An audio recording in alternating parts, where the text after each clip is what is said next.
era NRM etulaze kubo naffe mu DP mu nupu mu NRM buli awali omuli w'enguzi oyo tukube ku nkoona ate bangi buli wamu weebali mukulu Kasirye n'ewaffe tebaliyo otyo abo tulina okukuba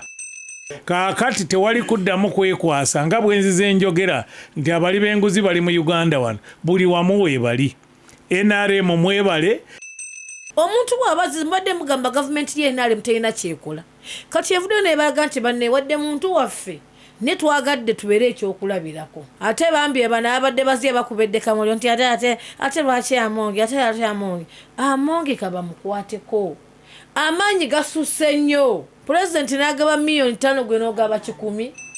babadde baamwekengera dda olwo facilities zabadde yazimba facilities mu nnyumba ye emundu walabye omuwala abadde amubeerako nga bodyguard omuwala Peace nga yine emundu efulumya essasi nga togiwulira silent kigaani nga togiyinza kugiwulira nga ekubye essasi kyokka nga ebyekulonyesa byonna yadde ayina gadgets zonna z'abadde ayina nga si zaawano za Isirayiri era nsaba pulezidenti nti ekiri ekyaddondo nkusaba n'abaana abagamba babasanga n'ebuwumbi 3 mu nnyumba ne babubabbako nabo banoonyerezebwenga. Management ya issue ya Mongo tegenda kutuleka kyekimu. Nze ali ku muzindaalo gwa Simba nalabako abantu abatiise ssente nga tugenza okukubisa ensimbi zaffe eyo gye tuzikubira. Kankose nakwede atajja kunyigira tene nakwede nateekako ebisawo bya ssente ku nnyonyi yemu ebyo bitukulire wano eza gavumenti zigende issue yagenda wala gwe bbanga lyomaze wano towulanga ku issue Kankose Mutenyu ku luno nga bagamba nti nagenze wa Mutenyu ng'ekintu tteyo kutwala ddagala kufuuyira biyenje nga birya ssente ze ziri mu kibanyi gwe bito biwuliranga twakoze yetteeka erigaana zizimula okuba n'omutwalo gw'ewaka ligwera kubeera ku akawunti yetteeka gye liri Amongo wabanga bamudamaginze bo bennyini nga bamwettidde then ono both eyo project ya MK talina mbaka wa parliament n'omu mu parliament agenda kulondebwa nga speaker wa parliament ya Uganda agenda kuwanga wanditwa kwa dusu seki ya NRM ne chairman wa NRM ne kokasi ya NRM byo kisigala muri kodi yeggwanga nti parliament ye 11 ye parliament yesinza okudibuda sana yomiwo omusolo ng'ekulembera Anita Amongo weewaawo mazima ddala teesa naffe programu wali omukate wabula muliro nkwaniriza yona Josenziira okutuwuliriza prosekyeswa mba natuuse dda akadde katambudde ensonga ya mipiira bategeera ebyo mipiira mbakulisaayo nnyo Kennedy Mutenyu wano yasinga okubitegeera kimutuusa n'ekikeerezi olw'emipiira naye nze ebyo munnange bwontwala ku mupiira ate gwonsirisa nti tojaguza bateebye ffe eyo nayo sitegerayo bulungi naye kale mbakulisaayo bwe kityo programu wali omukate wabula muliro nsonga ezigenda maaso mu ggwanga leero abagenyi bange bonna bateredde dda abagenyi bange bateredde dda naye enkula y'omutwe yekuwensanirira kitegeeza ketusooka okuyitamu kano nti tubuuzeeko leero kayinza obutakola katutwale dakika zaffe nga 13-12 muntu ajja kubanga tubuuzaako atubuulire ekimunyiza n'ekimusanyusiza tusooke twogere ku nsonga eri mu ddiiro naye tetujja kukomaoko wabula ekyo kiwa omukisa ali mbwanga okuga nti ensonga zange nazoogedde endoopa Kennedy Mutenyu bamututte abagasimbagana era bw'omuwulira wano omanya atuhaijakinze ojja kumbuuza nti owaayi gwe bonna wabalese engolozo onansula wano naye ate munnaffe tuyinza kumugoba mwebaza twatandika nga ntandika wali omukate wabula muliro y'omu ku bantu benatandika nabo bempita ba permanent panelists atabulawo naye kale ffe tujja kukusibula onatusabanga mu ngeri ya njawulo nti abange njagala mpiteeko ewammwe ate tukubuuza ewammwe wabadde ki naye olw'enteekateeka ennungi mwenna okubaweereza programu zaffe muzimanyi ez'ebyobufuzi enkulu ku Radio Simba gasimbagane ne bannamawulire wali omukate wabula muliro awamu n'olutindo kati bw'aba ali mu gasimbagane ate ffe tujja kweyongera okubanga tutambula bulungi kojja wange okuva Kasanda Kasirye Zimula Economic General yateredde dda waali nnyo ku ludda luno ndaba omukyala Ssanyu lya Museveni era yambadde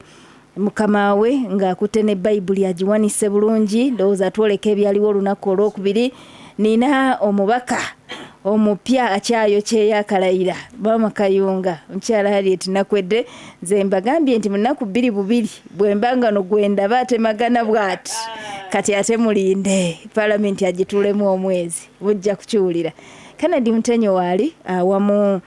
ne Commissioner DC Fred Bamwine ne mukwano gwange okuva Kayunga mukulu Nduga Jamiru oyo neyo bwa class monitor era ekifo ekitatumala yenga atulira ddala ku mulyango sebo toganya ayingira yadda afuluma okutuusa nga enteekateeka zino ziwedde kale ku ddakiika 3 zokka ezibulayo okuwera essaawa 4 ebigenda maaso mu ggwanga bitunuulira twayogera nnyo emabega kaawo ku race y'obwa speaker nga bwe yali etambula buli muntu yalina gy'alengedde nga tetumanyi kinaabeerawo nkya ebintu bya Uganda bikyuka kyetulaba leero munaku 2 oba 3 emabega teri yabadde akisuubira ng'abadde speaker wa parliament eye-11 buli muntu yenna wabadde ali ng'akiraba bulabi era olinga asobola n'okugamba nti ekyo kirabwa n'ayonka ye speaker wa parliament ye-12 nsonga ki nti ati munaye ekibiina ekisinga obunene gwe kitunuulidde gwe kyawandako eddusu naye kati bw'okibuuza ebiyinza okuvaayo birala embeera eriwo ku mukyala Anita Among tulaba nti ensonga eri mu ddiiro kwongera kunoonyereza ku by'obugagga bwe eneeyisa y'okudibuuda ensimbi eyinza okuba nga tekwatagana n'ekyo kyafuna ekireeta okulowooza nti wandibeerawo emirimu egitabadde mitereevu naddala mu by'ensimbi oluvannyuma lw'okwaza amaka ge agawerako mawulire mangi ag'enjawulo agavaayo naye byonna biwunzika biraga nti embeera yaseeseetuse dda ne libanga eddusu oba oliawo oliyinza okuba nga litunuulidde the Minister wa Defence omukulu Jacob Both ate era oba oliawo ne munywanyi wa Kennedy Mutenyo omukulu Norbert Mao yaddatunidde ba speaker nti oliawo banamulengeza ekyobwa vice kino buli omu ebigamba alina bibye saagala nze kwogera bingi kubanga bagenyi nabangi kantandikire ddala ne Kennedy Mutenyo azenga yekebakeba candidate we waligambye nti osanga omukyala Anita Among engeri gyagudde mu ntabwe Kennedy Mutenyo asembedde ku lujjuliro naye era ku lujjuliro tumutunulira ali emabegako naye ate nga nakyo sikakasa bulungi Kennedy essuubi likweyongedde likukendedde tubuuzeeko ekikunyiza n'ekikusanyisiza genda butereevu ku nsonga eri mu ddiiro kwaniriza sebo abatuuliza mbalamusiza ne bannange ffenna abali mu studio lwakuba honorable omupya wandibadde olina okwongerako nti anekedde mu kiteteeyi kya green kirungi nnyo anyumiramu najjukira ndowooza gye yava abasimanyi kaakati ekyokubiri officially ffe ng'abantu abagunjufu tulina okujja ne tugamba nti bwe baba tebaddamu kutuulira lwa sande tujja kubeera ng'eri mu gasimbagane oba nga tutegeeraganye nga bw'ogambye kati bajja kuba tebampulira nnyo ekiddako ekisinza okunsanyusa nti omuntu gwe baali bagamba alina ababaka 6 bokka mu palamenti anyeenyeza omuti Norbert Mao n'anyeenyeza ddala era n'atuuka w'atuuse nga biri bye twabagambanga nti okulonda tekujja kusinziira ku bungi bw'ababaka ba kibiina b'olina wabula mutwe ekigwoleeta mazima kigwoleeta bwesigwa kibwoleeta n'obugunjufu kibwoleeta DPO nga oyo ye kandidate waffe kwe kuleeta kandidate kabiriiti kati ate okuleeta speaker ategerekeka oba olina kuleeta asinga Norbert Mao bw'aba tamusinga babakulu ba Mwine ne Aisha bajja kutegeeza ensi lwaki balekawo kabiriiti ne baleeta omulala ekirala ekyansanyusizza mukulu ba Mwine aŋŋambye nti premier eggwanca Arsenal bwe tukuba kubanga tutudde wali kungulu eri tuli mu Champions League gwe wagambye tobitegeera ekisembayo njagaliza abatuwuliriza okuwuliriza obulungi nti byonna ebiriwo ffe Norbert Mao tannalangirira nti avuddemu naye twebaza NRM okutandika olutalo olw'okufikisinga parliament kubanga Norbert Mao yagamba twetaaga okufikisinga parliament era NRM etulaze ekkubo naffe mu DP mu nuupu mu NRM buli awali omuli w'enguzi oyo tukube ku nkoona ate bangi buli wamu weebali mukulu Kasirye n'ewaffe tebaliyo otyo abo tulina okukuba kaakati tewali kuddamu kwekwasa nga bwenzize enjogera nti abali b'enguzi bali mu Uganda wano buli wamu weebali NRM mwebale kyekyali tubagamba n'olwekyo ababaka abasukka mu 3 be mulina mugende mutunulira omwami oli mugambe nti bwe yali LC5 chairman teyali nguzi, bwe yali minisita talidde nguzi, bwe yali MP yagenda n'akomawo oluvannyuma lw'emyaka 2 nti ate ne international ali acceptable. Kwegamba mutunulire nga mukulembeza Uganda so si kibi mwebale okutugirawo abantu abamu era ate okubuuliriza kugende mu maaso kubanga tasobola kuba bw'abanga abadde ali enguzi nti abadde agirya yekka ojja n'okwesanga aba opposition abalala babadde akwatagana nabo bwe kibanga ekyo kyekimututte naye okugogola ne tutereeza parliament kwe kufixinga parliament Nobert Mao kwe yayogera era ye ne bwadde ebbali ffe tetuli under pressure. Bw'afuna Uganda yeganyulwa, bw'atafuna Uganda ejja kuba efiiriddwa naye nga ekikulu kiri tutereeze eggwanga tukulembeze Uganda. Okukulembeza Uganda mbadde njogera twakalonda Deputy Chief Justice ne Chief Justice bapya. Tuyinza n'okugamba President afunye ekisanja ekipya kati ddala Parliament yeneesigala mu bikadde nga mulinawo omusajja okuva Laropeche wano ayinza okubakwatira n'ensi yonna n'egamba ono waffe musajja wa Kasirye Zimula ne bw'oleeta nti avuganye nga Secretary General wa United Nations ebisaanyizo 2 MP waki buli kimu era ku Lwokuna nsembyayo kino twabadde byatalina kwe kulya enguzi juzi ku Lwokuna twabadde mu pate abantu abavudde eggulu okumukolera pate ku Africana babadde ba NUP ba FDC ba MBC abadde wa UPC omulala wa NRM naye nga tompita mu bintu byebiti ebyemmere anti fe eyawulidde yagenze bugenzi saawulidde kati tewawulidde naye nga bw'oli maama mukono ojja kuwulira omulundi ogunaddako so abantu bonna ne bagamba nti fe abantu b'eggulu twalonda busobozi era engeri gye tutereezezza oba oli atumaze okulonda pulezidenti omupya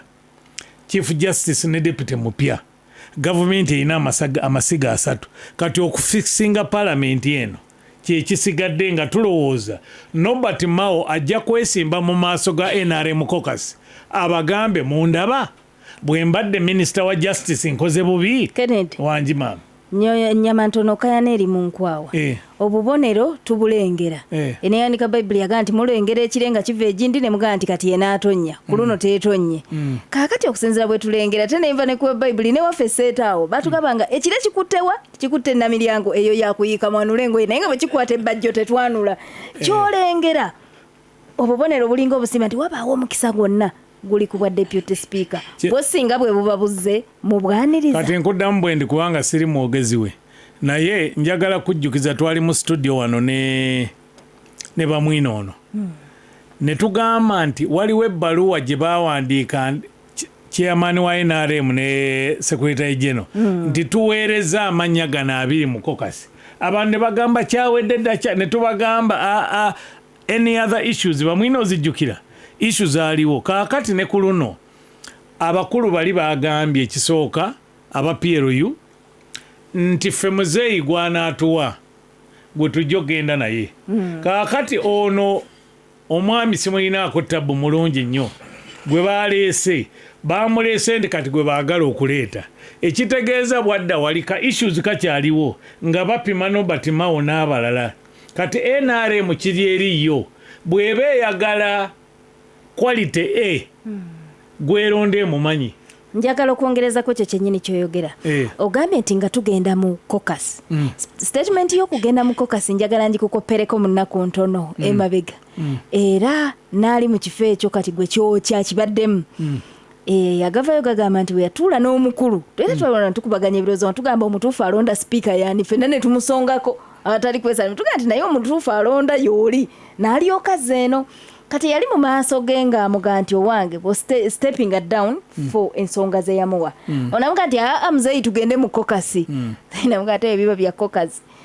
kitegeeza nti gwe gy'oyita ogenda mu kokasi era nayo weesigamayo ng'eriyo amaze okukuwandako eddusu okkeyo eddusu bali bantu bali mu nnyumba yaabwe abenaremu bakola byabwe ebyo tebitukwatako ne amanya ne bwe ganaagenda mu kokasi gajja kuvaayo gadde mu palamenti tetulonda sipiika wa NRM owa DP oba owa UPC tulonda sipiika wa Uganda n'aba NRM kyova olaba ne Nobert Mao yabawandiikira ebbaluwa mukama waabwe n'abagamba owaayi waliwo kino na kino kyovudde olaba nti omuntu owababaka omukaaga anyenyeze omuti emiyembe gigudde tororo kati balya n'awalala bw'ogenda ebulyambwa olyambwa eno gye mwajja okusaba obuddamu NRM ebayambeko ebawe obuwagizi muli ekifo ky'obwa sipiika balina gye basooka okuvunama okubufuna kati bwe mutavunnamayo ngoga nti kubanga yasaba obubundamu yoli eyali ayogera ku bedroom ffe twali bagenyi ba mukulu w'amaka tetwali banoonyi ba bubundamu tuli ba DP oli eyali anoonya obubundamu anti bwamutuuseeko wabitegedde kati ffe tugamba tukulembeze Uganda tubeebaziza babakulu bamwine naffe ewaffe katutigumye betumanyi nti si batereevu n'awala kati wali nga 25 oba oli awo lunaagenda okutuuka ng'empiki bamaze okuzisengeka bwe bati oba si ekyo Nobert Mao atunule mu maaso g'aba NRM abagambe mundaba kati tesiti eri ku NRM teri ku DP na Mao ffe tujjayo ekyamaanyi NRM yegenda okulaga ensi kiki kyeyagaliza Uganda ffe kyetukoze NRM ojawula ne President Museveni omu ye President endala kibiina olowooza ku bibiri kiriwe kisinga amaanyi okulonda sipiika kisinzira constitution yaabwe nti kaakati ate ono asalawo President Museveni ate ye yagamba Nobert Mao lwaki tojja ne tukola ffenna kuba ye yagamba eno n'eno kati yamanyi ye fountain of honor naye ffe tugamba ababaka bali ebisatu n'abala n'abanuupu mukyala nakwedde ddala waliwo choice wakati wa Mao n'abalala era abeekayunga bagambe nti Honorable Nakwedde bwe yagenda yalekawo Mao n'alonda omulala ddala bali kusonyiwa ekirungi yaddirira omuzindalo gwo bw'ogutamanya kakati nze mpunzika bwe nti ffe tetuli ku pressure ffe kiringa omuzungu bw'atera okugamba nti when time to be counted came twayimirira ne tubeera counted kyemwali mulowooza nti tekinyenyezekako Nobert Mao akinyenyeza emiyembe mulya ewa both kati emiyembe balya ewa Aisha emiyembe balya olwa Mao okuginyenyanyenya so tumalirize nga twagaliza Uganda naye kyonna ekinaaba kivuddeyo nti testi egenda kulaga nsi NRM eyagaliza ki Uganda oyinza okunoonya n'olonda B n'olonda C naye ffe tubawadde quality era Mao tasaze weiti Mao ali wali anywa caayi Beatrice amuteerako kacaayi naffe tusanyuka tuli awo era buli ayogera n'ayogera olaba tunyenyeza ow'ababaka ebisatu mu abameka mikwano gyange ababaka 48 bo tebaafuna nagwe baleeta ffe ne tuleeta kabiri Kennedy ensonga ezinyeenya mukyala Monk bwe ziba nga zikwatagana na ku buli bwanguzi olowooza nti enkola eno egenda kukkirira yeeyongereyo ne ku government officials abalala ne ba politicians oba eno yandibanga just product ya political disagreement eriwo wakati we ne state actors kiddamu bwe nti ate weebale kubuuza kintu ekyo kirina kikinzijjukiza nkimale nga baggalawo kyankwanzi NRM kokasi nali ku TV President Museveni n'agamba saagala kuddamu kuwulira nguzi mu parliament okuddamu kitegeeza nti ebaddemu mu manifesto ya DP 5 pillars 21 milestones and 45 million dreams mulimu okulwanyisa enguzi Katikkiro Charles Peter Mayiga bwe yabadde aggulawo olukiiko amagezi ge yawadde NRM eggezi erisooka yagambye mulwanyisa enguzi kati eryo kkubo ttuufu buli awali enguzi tulina ogirwanyisa kyetuvudde tukkiriziganya nze ne chairman Zimula nti naffe mu DP buli gwe tumanyi nti muli wanguzi asibeko nga bukyali ne mu Nuupu Honorable Nakwedde Aisha mwe tubeebaza mutandise tutereeze eggwanga put Uganda first. Kennedy Mutenyo tusiibudde kale ogira obeerawo owulire n'abalala bayinza n'okuleeta ensonga ekukwatako nga tetuyinza okuyita nti owange kano katereeza singa tewabaawo nnya kikutwala kale mubaka Nakwedde ensonga newe siziddingana nkukulisaayo mu kulayira nkukulisaayo mu kwebaza atubuuzeeko ekikunyiziza ekikusanyusiza n'ebigenda mu maaso mu ggwanga. Neyaziza nnyo muganda wange Mama Mukono luli nali ne Honorable Tebandeke n'agamba ajja kweyongera okunoonyereza. Mama Mukono kitegeeza ki nga newankubadde nange era mpulira njagala okitegeera. Nnyabo ssanyu baŋŋambye ennaku lya Museveni ssanyu ssanyu lya Museveni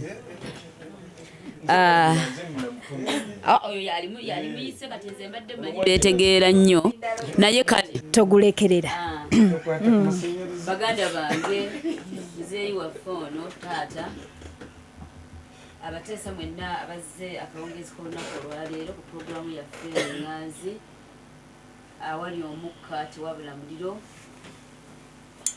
Bannaffe abatuwuliriza mwenna yonna gye musinzidde okuwuliriza nina essanyu lingi nnyo okubeera wano olunaku olwaleero akawungezi k'olwaleero. Okusooka byonna lwe lunaku olusooka okuva lwe twalayira mukadde waffe Radisi yali atubuuza munaagenda twagenda ne tulayira kubanga twafuna permission twafuna olukusa okuva ewa pulezidenti waffe atakirinaamu buzibu bwonna kubanga akimanyidde ddala nti Nakwedde atali mubaka amaanyi g'akozesa ng'alwana matono nnyo ku Nakwedde atudde mu paalamenti ng'amaze okulayira. Kakati bw'abanga mukadde waffe ono yali awulira ayagala tuleme kulayira tusigale nga tuli banafu awo twayitawo so twamala okulayira mwambadde amaanyi okwebaza Katonda kyetulina okukola. Nedda mbadde ensonga eno mukulu bamwine awo twayitawo njagala okwebaza olunaku olw'omukaaga muganda wange Presa abadde agamba mu nnaku 2 natandise dda okunyirira naye akanyiriro kano kavudde ku ssanyu abantu b'e Kayunga lye bandaga olunaku olw'omukaaga bwe twakuŋŋaanira awamu okwebaza Katonda n'okweyozaayoza olw'okuyita mu buwanguzi obwo mu kalulu ako n'obuwanguzi. Njagala obbeebaza bassebo ne bannyabo mwebale nnyo mwebalire ddala. Mwennyinaze Endugga yali abadde aŋŋamba baatulinda akabanga kanene ne mugamba konvoyi yali nnene okuva ku Ssezibwa eyajjanga yeegattako kugamba ne kitubeerera kizibu muko okutuuka ku venue yaffe we twategekera omukolo. Njagala okwebaza omujaguza main celebrant mukadde waffe the right Reverend Jackson ne Mama Perusi amatovu abaaliwo ku lunaku olwo n'abasomba mwenna n'abaweereza mwenna abajja okubanga omukolo olunaku olwo tuluwongayo mu mikono gya Mukama n'okulaba nga tutandika obuweereza obulungi. Bannaye mwebali nnyo mwebalire ddala bannaffe abatuyambako otegeka omukolo Reverend waffe Reverend Muwanguzi n'abalala mwenna abaaliwo ttiimu yaffe ey'abanoonya akalulu bannaye mwebale nnyo mwebalire ddala. Saakuyita kuba namanya essaala gy'oyinza obuweerezaayo eyinza okuba nga ebuusabuusibwa naye nja kuyita mu budde obutuufu taata. Muganda wange Prosi okusooka byonna muganda wange ono tata waffe ono ndoza taata abadde atukuba candidate we mu maaso Kennedy Mutebi ate bw'amaze n'alowooza nti nze akalulu kange akalina by all means kubanga alowooza tetulina candidate. Bannange tebannakola nominations. Nominations zigenda kukolebwa ku olunaku lwennyini ng'ennaku z'omwezi 25 Commissioner Radisi tojja kutuwa bifa mu Nuupu nga Nakwedde walieka bituwe nga tebanna closinga nominations oleme kubeera awo gamba nti National Unity Platform terina candidate gwerinda bulinzi ojja kuba oli awo. Mukadde wange abadde agamba nti balese candidate amuyise kabiriiti ate nga ffe tuleeseyo Kasazo asinga bano bonna era enkomero ya byonna babaka nga bamulabye nga asaanidde okukubiriza paalamenti.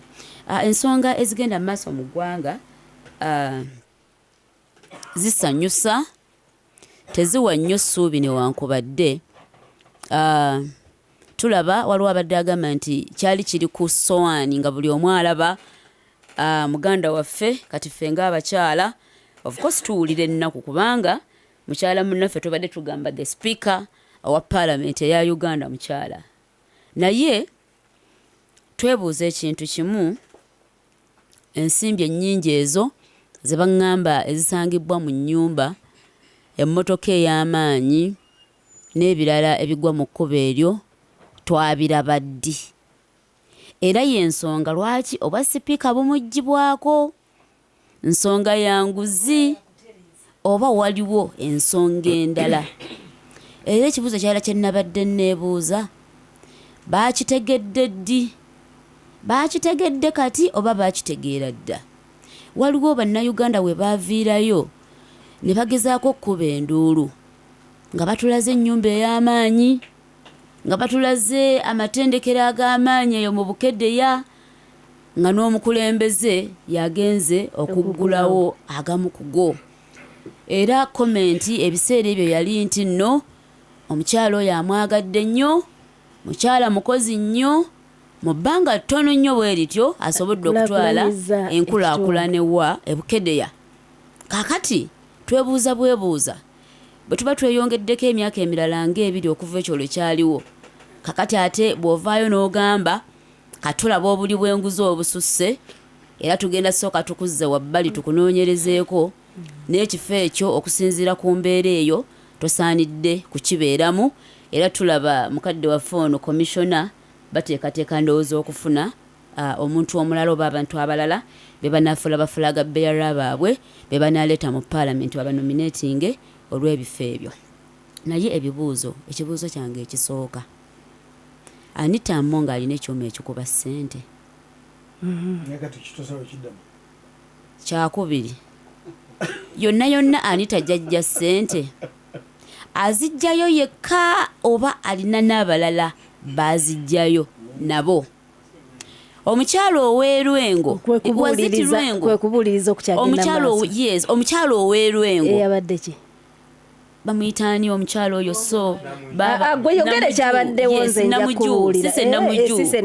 sise namuju n'omwami omulala omubaka bagenda mu mayumba gaabwe ne basangayo yes Mawanda bagenda mu nnyumba zaabwe ne basangayo ki ssente ennyingi era ezenkanankananga ez'omukyala Anita Among nze siri muwolereza naye ntunuulira ensonga ennene n'okugjawo embeera oba oliawo eyo okugamba nti tuyinza olowooza nti nsonga ya nguzi naye oba oliawo nga waliwo ensonga endala naye nzijukira ng'omukulembeze yagamba nti oyajja ne yeetonda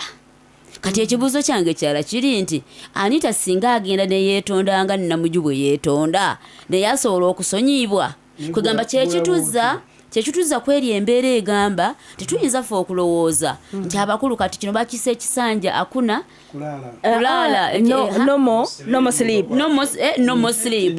ku nsonga y'okulya enguzi no more sleep tuyinza obeera awo tetutandika ojjaganya nga tugamba ku luno because ensonga y'enguzi yemu ku nsonga ezizza eggwanga lyaffe emabega kati bw'otunuulira ssente ezo ze tulabako mu bifaananyi bwe zibanga ddala ntuufu ago malwaliro eryo ddagala ebyo bizimbe by'amasomero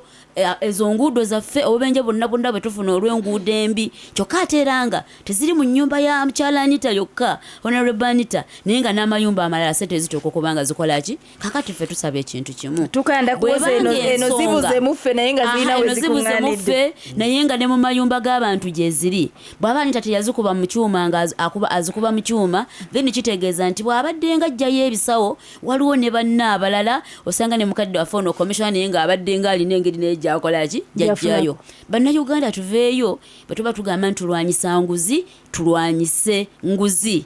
toddaawo n'ogamba nze omu by the way ku bantu abataasanyuka nnyo nga Agnes Nandu tubakoze eki nga bamuconvictinze kubanga waliwo abantu nga era baali babinnyonnyola nga tebikola ki ne bamu tebatwala na budde kunnyonnyola naye ng'ate amabaati baagakola ki waliwo yagambayo yagasanga busanzi mu luggya lwe naye n'agalekawo nga teyeebuuza nako gaavudde luddawa naye nga yakimanya n'okimanya nti paalamenti yayisaako amabaati agagende Karamojja kwegamba ebintu ntubwe bityo so tusaba nti bwe tuba tugambye nti kulwanyisa nguzi tugirwanyise yonna wonna we ku nsonga y'okulwanyisa enguzi buli munnayuganda akwatibwako buli munnayuganda ku nsonga y'okulwanyisa abantu b'ekayunga nabategeeza ne mbagamba ndiredde okukola n'omuntu yenna okusinziira ku ekyo kyennyini kye tuba tugenda okukolako singa olwaleero lujja nga mukadde wange ono kyayogera kyekituufu ne bwabeera wa NRM ne bwabeera nga buli lwayogera gyayogera naye ng'ensonga eyo tukwatako ffenna kati ng'eno ey'obuli bw'enguzi era mujja kulaba nga bannayuganda ffenna tusimba ekkubo limu ku nsonga ey'okukolaki ku nsonga because buli omu akimanyi ebizibu byonna bye tufuna tubifuna lwakuba nti waliwo abakwata mu nsimbi za bannayuganda ezandibadde zituwa services so sabe ekintu kimu tubeere kiya ku nsonga eno Anita bwe tuba tumulwanyisa lwa nsonga ya nguzi ffenna tugenda kwegatta tulwane naye ate tulwanyise bonna n'abeetonda okwetonda kukujjako okubanga wazza omusango yinza okubanga mboneredde tebazizza nayo wawulyako nti no bazizzaayo ate tebatugamba nti teyagamba nti omusango yagwejjeeredde nti nno teyazitwala mu bukyamu naye ensonga yali nti yajja n'akola ki yajja ne yeetonda n'olw'ensonga eyo nga bwe yeetonze kiwedde tuveeyo ffenna tugambe nti ensonga yakulwanyisa nguzi tugirwanyise oba eri waffe mu nuupu oba eri mu DP oba eri mu NRM bw'ebeera nguzi tuyimirire ffenna nga paalamenti tuyimirire ffenna nga bannayuganda kubanga ffenna tuli ba victims of corruption muganda wange ng'eyo ensonga ya Honorable Anita ewedde ne bakandidate tujja girinda ffe mu parliament ng'ennaku z'omwezi 25 lwe lunaku olw'okulonda tujja genda naffe tulete candidate waffe bw'anaaba gyali bw'anaaba taliiyo tujja kulaba ekiddako neffe katugirinde tulabe okulungamizibwa okunaabeerawo kisinga okuba ekirungi nti sipiika abeera w'ababaka era mpulira n'ennaku nga waliwo oli agamba nti ono gw'anaaba agambye because tulowooza nti sipiika alina okuyimirirawo nga taliiko kugamba nti najja nnyo lwakuba ono ye yakola ki yeyandeeta nkugambye nominations tezinnaggwa era nominations bwe zinaaba ziggaddwawo tujja kubuulira tetugenda ku abstain nga tetugenda kulonda oba tugenda kulonda kweyo gwe tunaalaba nga yalina ebisaanyizo ebikola ki ku mulundi guno ekeeyo olengerayo akabonero konna kayinza okugamba nti ku luno tunaaleeta osobola okusoma embeera nogawwa kati kankubuulire buli muntu yenna wano ali mu paalamenti asobola okubeera sipiika wa paalamenti kituufu kakati nga tuli ababaka abasukka mu 40 nsobola ntya obutakkiriza nti obudde busobola okukya naye ate ku luli era bali mu 5 ne mutaleeta naye ku luno tusobola okuleeta kati saagala tugambe nti olwokuba tetwaleeta ku luli n'olw'ensonga eyo ne ku luno tetusobola kufuna ki naye nga bwe mbategeeza ku nsonga eyo tulinde obudde nga bakilozinze nominations zikola olunaku lwennyini tugambe nti kati bannange okusinziira ku mbeera eriwo NUP terese candidate tugenda ku abstaininga tugenda kulondamu abo abaleetebwa abalungi then embeera ejja kuba egenda mu maaso abantu singa NUP ebeera terese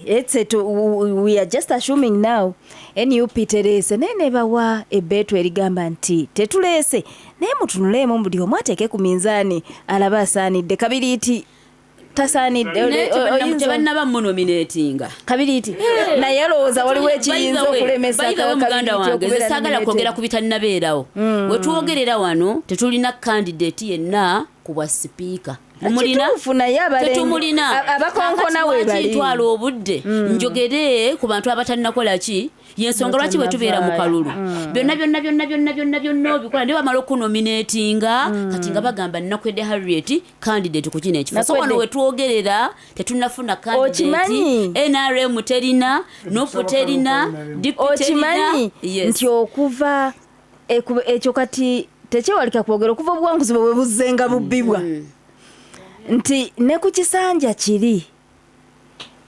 olunaku lwe kulonda lwe kwaggwa oba n'okakasanga akusinza oba gwe balandingiridde alayidde gwokimanyi nti ne wiiki eddako wali mu bantu nga wakiri oyogerako nabo baga nti wakiri katulinde olujja newankubadde awo waliwo ate ebifo ebirala ebyajja era nabyo ne bikutwala bwe bityo naye kale katusooke tutunuulira ekya parliamentary gwokimanyi nti awo wennyini we watandikira ng'ekyaliyo emyaka egijjudde 5 tewavaayo mu bantu era abantu nga bagamba nti oluddako era nakwedde waffe era bwe waalabikawo ekitaali kirungi mukadde waffe veveka ng'agenze era nojjaawo nkubwa chairperson wa district abaga waakiri katumukubagize ku luno lwakuba munange neyali yakuloga yali ku mapeera waggulu era najja n'agiranga luli era ne kitakwata naye era tewavaayo ku ground era n'abantu basigala bagamba nti ki ffenna kwedde naye nga nominations zikyalina emyaka ng'eno oba etaano. Prosi ku nsonga y'obwa sipiika sinnafuna candidate yenna gw'olaba nga kabiriiti ekimala yavuddeyo kujja nanyinyonnyola n'agamba yenze candidate yenze gundi am aspiring okay oba babadde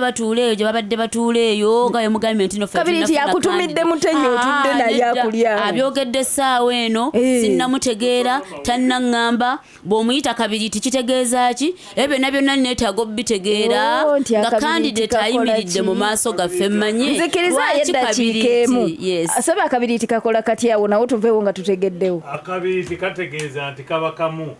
oluyiira ne lukwatanga olwakutte.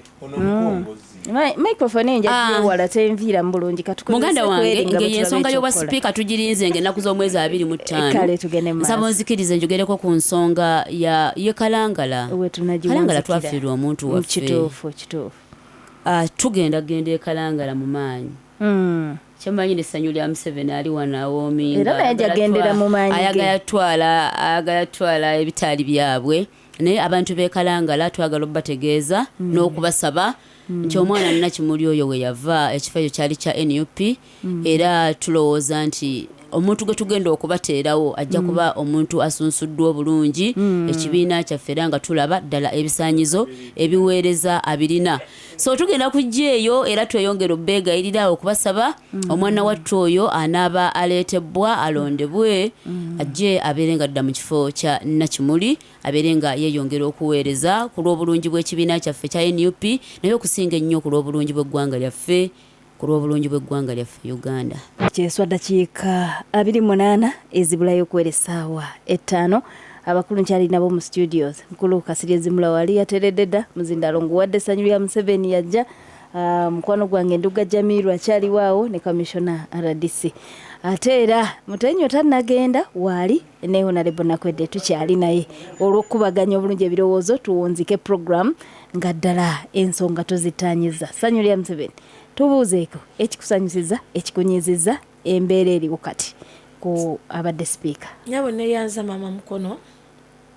kumpa akakisa kano nnyo okugatta ettaffaali ku Uganda yange. Nsookera ddala okozaayoza pulezidenti wange yalayidde omugole mu gavumenti empya eteriimu kubongoota okwebaka wadde obubbi. Waike Museveni nkuyozaayoza taata twakwasiza ddamula wa myaka 5 ng'olamula Uganda si Buganda wula ng'olamula Uganda nga tukulamulirako ewali era nga tukugamba so tukozaayoza nga bannayuganda ffenna nenjozaayoza ne bannayuganda mwenna abazze okubawo ng'abajulizi nga pulezidenti Museveni alayira. Sero lya Museveni nebaza mwenna bannayuganda banna abaagala Uganda yamegamba nti Uganda yensi yammwe. Haji Faluku Kirunda kwebaza namyalo gy'oli State House Controller gw'osoosa okuba State House Controller naye ng'otukibwako n'omuntu wa wansi ate ng'osikiriza abaana baffe ababuwala n'ab'obulenzi. So bwe sikwebaza saagala ate neme kwebaza ate tuuke nga nti bambikayo nalema omwebaza agenze ate nga nitaamongo. So tukwebaza olw'okusikiringa abaana ab'obwana n'ab'obulenzi maama tiweebale nnyo weebale edda General Oyuso naawe okikoze ewuwo osikiriza abaana ab'obwana n'ab'obulenzi babone capital. So tubeebaza mu buufu obwo. Mukama wange mpulidde oli agamba mbu balina mawo kabiriiti. Faayo tulina kamenyo ng'enaale tulina kamenyo era nsaba nti banene ne speaker ne deputy speaker bampeere mukyala Namuganza kubanga nalwo babadde Kasavu Kanyama mwami na mukyala nono bamuwe omwami n'omukyala. So Namuganza ekifo kya deputy engatto ndabange mutuuka era nsaba bannaye ba members of parliament Nakwedde mumpeere omukyala Namuganza kubanga temulina candidate naye luli bamuyina luli balina Ssemujjung'anda era tebaamuwa kitegeeza ne kyebagaa tebakimanyi era kati ndaba nnyo ababaka mwona ddala abapya babadde beekubira nnyo kwa Mungu olw'akasente naye ku luno nno gwe mugenda ofuna baaba wabikolwa era abadde aga nti ngenze mu parliament kugaggawala bajja kuwezigula engoye zo bakuweza emmotoka bakiggale. So mukama wange ekisinza okunyiza leero ye muntu eyajja obuzi mu kibiina ky'NRM ng'azze kukimenyawo. Amongi avudde embwa weeyotera nadda gonja gy'akalira. Era n'ekiika mu kkubo lino lyonna mbabuulira ekigambo kino. Mwenna aba n'ekiika mu kkubo twera yakubayoola. Omuntu bw'abazi mbadde mugamba gavumenti y'NRM terina kyekola. Kati evuddeyo neebalaga nti banne wadde muntu waffe ne twagadde tubeere ekyokulabirako. Ate bambye bano abadde bazye bakubedde kamulyo nti ate lwaki Amongi ate Amongi. Amongi kaba mukwateko. Amaanyi gasusse nnyo. Pulezidenti n'agaba miliyoni 5 gwe n'ogaba 10. Amaanyi gavuddewa. Wiponizo wabadde olina Anita Amongo ng'ozimbye facility eyiyo ng'omuntu. Njagala ntegeeza bannayuganda aweza pulogulaamu eno. Pulezidenti Museveni mumuzanyire kubira naye baba ku security. Ekyo yakiggala. Era byonna mubikole ne ku security yakiggala. Era mpuliddeyo nakwedde ng'ayogera nemanya nti ebambi sijja munenya kubanga nabo mukama we yabagamba oyongera okuggumiza ekibuuzo kyaffe. Ebikolebwa ku Amongo kulwanyisa buli bwanguzi oba abonerezebwa lwa kubimu ebibadde byabadde akola ng'omuntu. Mukama wange Amongo tolowooza nti bagenda Pulezidenti Museveni tatta kibe nga tekyannakyekenenya ndusu. Babadde bamwekenneenya dda ng'era bamutambulirako ng'ebikolwa byo byennyini bagatuna abalabiranga ku bikolwa byabwe. Babadde bamwekengera dda. Oleye facilities zabadde yazimba facilities mu nnyumba ye emundu walabye omuwala abadde amubeerako nga bodyguard omuwala Peace nga yine emundu efulumya essasi nga togiwulira silent kigaani nga tagiyinza kugiwulira nga ekubye essasi kyokka nga ebyekulwanyisa byonna yadde ayina gadgets zonna z'abadde ayina nga si zaawano za Isirayiri. Yes, bazibba mu luno olutalo olugenda mu nga gye yazijja. Ekirala nakwedde kyenjagala omugamba nti mugenda mu paalamenti muleme kulimba naye mugenda nga mugenze kwerumirirwa kubanga ne mukama wamwe yabagambye buli mutwe oba oli ku disitulikiti yeetaaga miliyoni 3 buli mwezi. Kulunda mugende nga mugenze kukolera bannayuganda oba oli wa kibiina ki. Era nsaba Pulezidenti Museveni n'akakiiko akanoonyereza ku Anita Amongo kanoonyereze ne ku Nameere kanoonyereze ne kwani ku Nameere bekamala Nameere sise Namuju nabo babakwata. Abo bajjayo lwa nsonga ki? Namuju tugenda mu kalulu ka Kololo akaseeke ye yali akwata gusanduuko okuveeyo neyo gy'otudde guseefu ogwa ssente za Anita Amongo ng'era yamanyire ennamba ezigigula kubanga bwemba nkimuwayiriza ajja nakirabirako ddala ng'agyetika agiteeka ku mmotoka endala. Ne ngamba ate ssente za Amongo Namujwa zikuwatangaane naye bamunoonyerezeeko. Ekirala lwaki Nameere bamunoonyerezaako ayagadde okujjonkera byajjonkera nga ate ye yasinga n'obufere. Nameere bamuyina omunoonyerezaako bamuwasaneza okukola kampeyini akawumbi kalamba n'azija ku bachairman bonna. Pulezidenti we yagendayo ku kisaawe n'amugamba nti abantu tebazze lwa nsonga badde batya amagye sente nga yaziridde era yaziguzeemu nnyumba. Ekirala mubajjonkera abantu abali b'enguzi Nameere taliimu.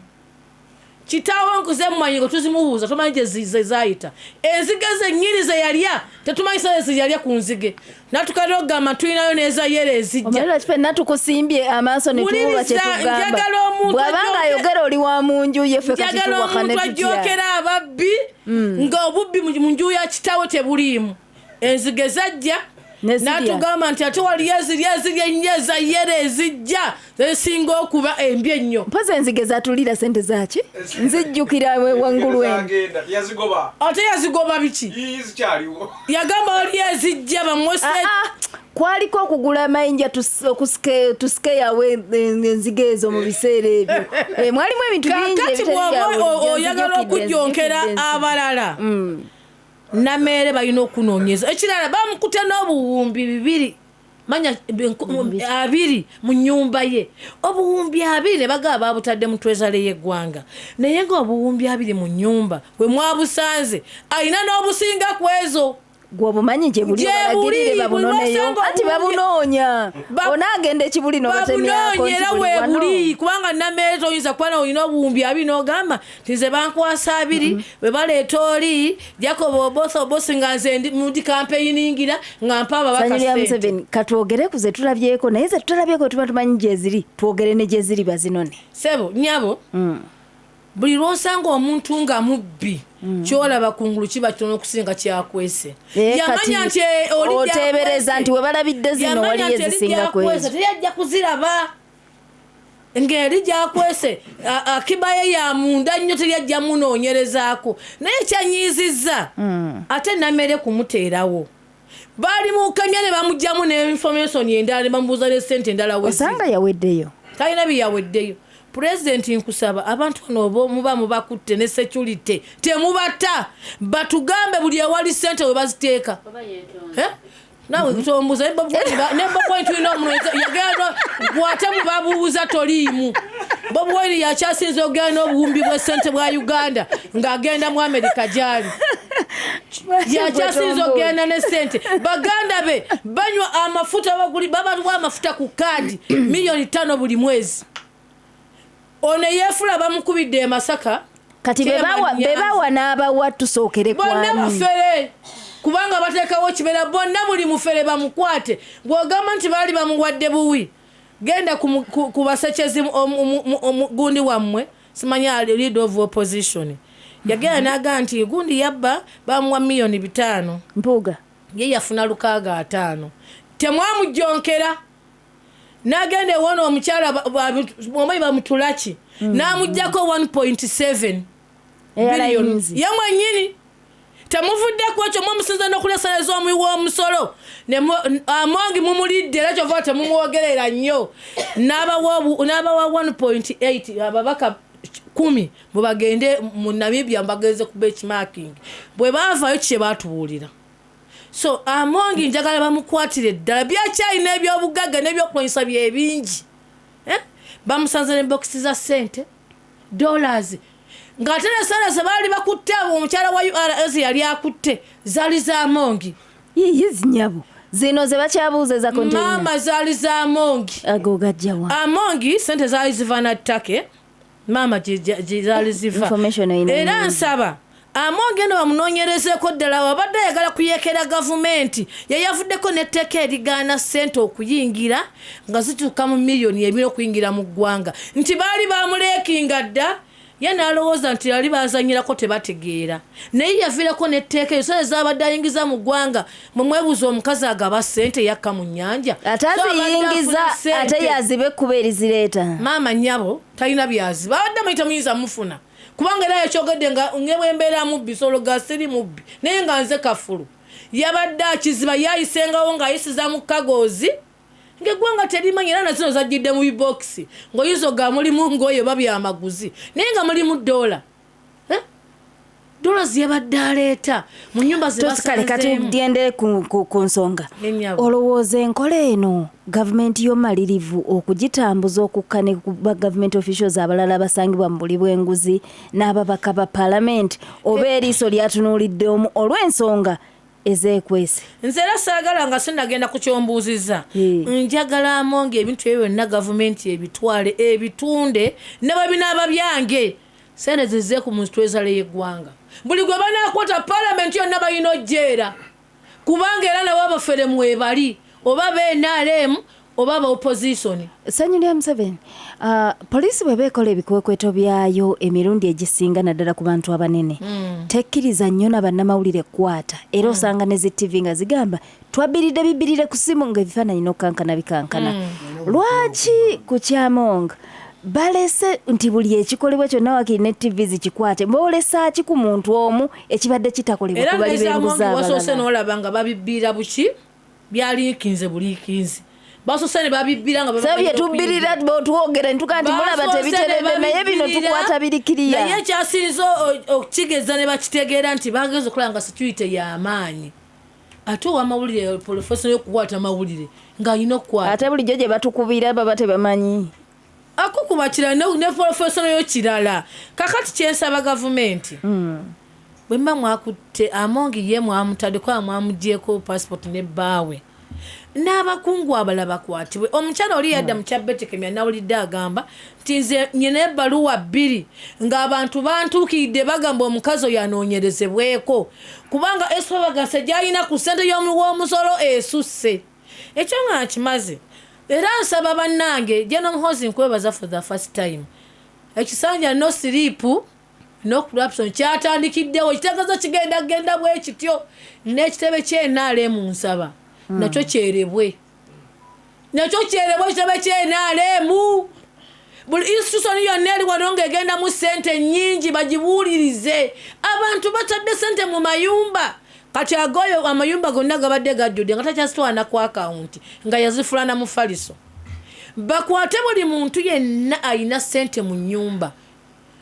Institution zonna oba za security oba police oba ki babemba ba parliament buli wamu wala ministries zonna abantu bakola fojale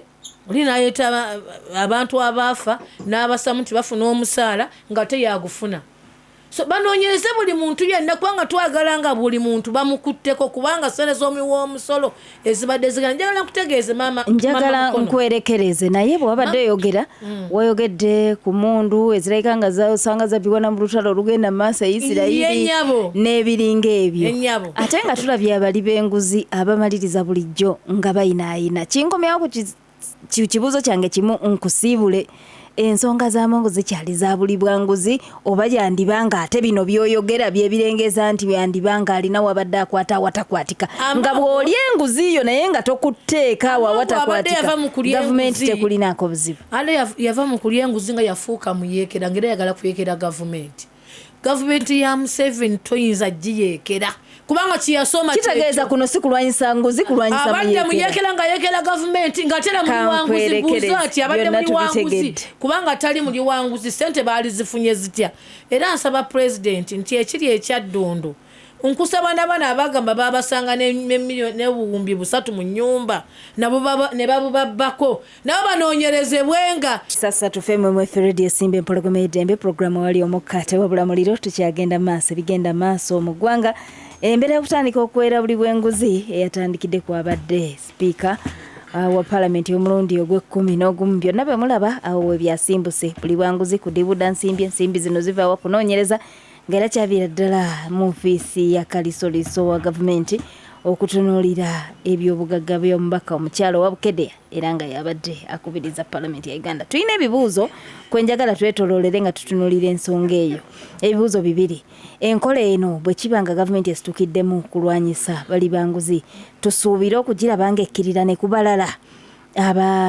naddala bo officials mu gavumenti n'ababaka bannabyabufuzi abali mu mbeera kumpi y'emu oba abo abateeberezebwa oba abalabiseeko nga banyigira mu buli bw'enguzi tusuubire ekyo okukiraba oba kitimba kiinako kikutte bukwasi ky'ennyanja kinene. N'ensonga endala eno nsonga yakugogola ddala nga omulamwa pulezidenti kwe yalayirira ku Lwokubiri ng'agamba nti Kisanja no more sleep teri kwebaka kulwanyisa buli bwanguzi ddala kuno kulwanyisa buli bwanguzi oba waliwo butakkaanya ku nsonga ya byabufuzi ereetedde embeera eno. Mukadde wange Kasirye Zimula ekasanda wala ulike ekkubo tandikiraawo. Kansooke namuse kubeera mu studio ndowooza ne bannayuganda mwenna okutwalira awamu. Yesebo twabadde mu kuziika ku kyalo kyange wali Namaswanta bamukadde ge twakazaako erinnya lya Maama Azida mwenna abazze mwebale kutibattiba nakusomeza 26 kansala waffe yafiirwa taata we tugenda kwabya olumbe lwe wali ekyambogo era mu Kasanda. Nyongera okutegeeza bannayuganda nti twazzeemu okulundibwa ekirwadde ky'Ebola era omuntu omu afiidde okugamu ku maliro gaffe mu Kampala. Nina n'obubaka bwendabyeko businakakasa nnyo. Yes, butuufu. Obwa omukulembeze gwange okubanga ayongezaayo olunaku lw'okukola ebikujjuko by'okulamaga. Yes, ekyo kituufu. Kikakasiddwa. So n'olw'ensonga eyo abali mu kuba batinatina okugenda na mugongo balikyuse balizzeeyo. Baddeyo. So fe abakiyitamu wano e Kasanda ekirwadde ky'Ebola kyatukuba ebbanga ekyabateeka mu karantiini eyammwe mwekka nga ne basi tezikkirizibwa kuyimirirawo ziyita buyisi. Ffe twakiyitamu tumanyi kyekitegeeza, n'olwekyo tuteekwa kuddamu kwegendereza nnyo. nga kikividdeko n'omukulembeze w'eggwanga okuyimirizaamu okulamaga kwennamugongo paka embeera ngeze mu nteeko, kubanga bali bateeka okuteekateeka bebeekaseese si be balinaanye ebibira gye tutera okwekengera ekigambo ekizibu ennyo. Nolwekyo eryo ggulire eddene nnyo. Twetaaga okutunula ensonga ya mwanyinaffe Among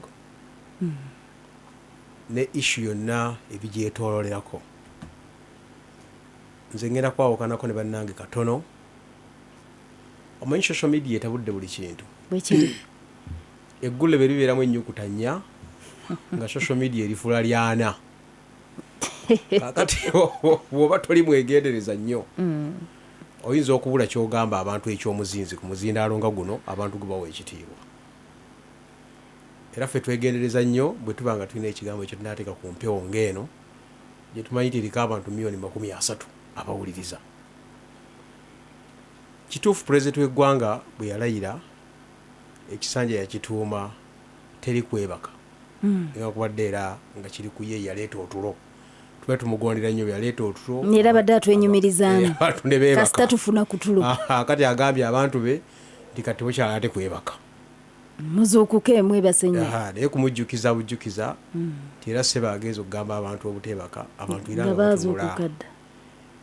amabanja wootegeerera ng'ogenda kuteekera gundi omutwalo ku ssimu nagamba toteeka ku eyo kanfune wano gwensaba mpe kuyiye kwoba oteeka botegeerya nti teri kwebaka bewola school fees ez'okweyanjula bazeewola ensi yafuuka loan economy gavumenti ekawa amabanja abantu baka amabanja teri muntu asobola kwebakira mu mbeera efaanagana ageeyo. Tunula ekibadde mu trade order kiwa muntu otulo kiteeza omuntu buli omu yali yagolokoka dda. Pulezidenti yakyogedde mbongezi muzinzi bagolokere eddala. Now ekintu kyamu kisukka bwe tukiraba. Omanyi mu politics issue ebanaaba gitegeera basatu. Asooka okutegeera issue yagiteeseteese n'ebigendererwa ye byagoberera ye nannyini issue. Akati abookubiri baffe abali mu middle abagoberera ensonga paka okuva gyevudde. Kikushalingidde ebbaluwa ya pulezidenti njirabye. Ensonga okuva gyevudde yagiteekateeka ffe tumugoberera oyo gwe tugoberera nti ono ssanyu lya Museveni eno kino kyateeseteese agoberera ki ng'okijjaku oyo yennyini akiteekateeka. Kakati owookusatu yona ali ku receiving end akifuna oluusi kiweddemu ne gaasi akifuna oluusi n'ebigendwa byakyo byaggwa na dda. Akati yina akyongereramu awo kacyumbaali era oyo nga tumugoberedde bulungi ayinza okukusuula byoba owulira bebaggulako emisango buli kaseera nti wakumye mu bantu omuliro kubanga kyayogerako kyennyini tekimanyi ate ne gwe yakijjako naye agamba nti nze nkugambye naye tajjibwako bagiyita aya tomujjako hadithi etajjibwako hadithi okitegeera. Akati tewakuba beegendereza nnyo naddala ffe abazimbyezimbyeo ku linnya lyaffe eriwezezzaamu ndowooza kati kiro oba hafu kiro tuteeka okulikuuma nga ddamu ensi etutegeere. Eggwanga lino crisis gye lirina ennene y'abakulembeze.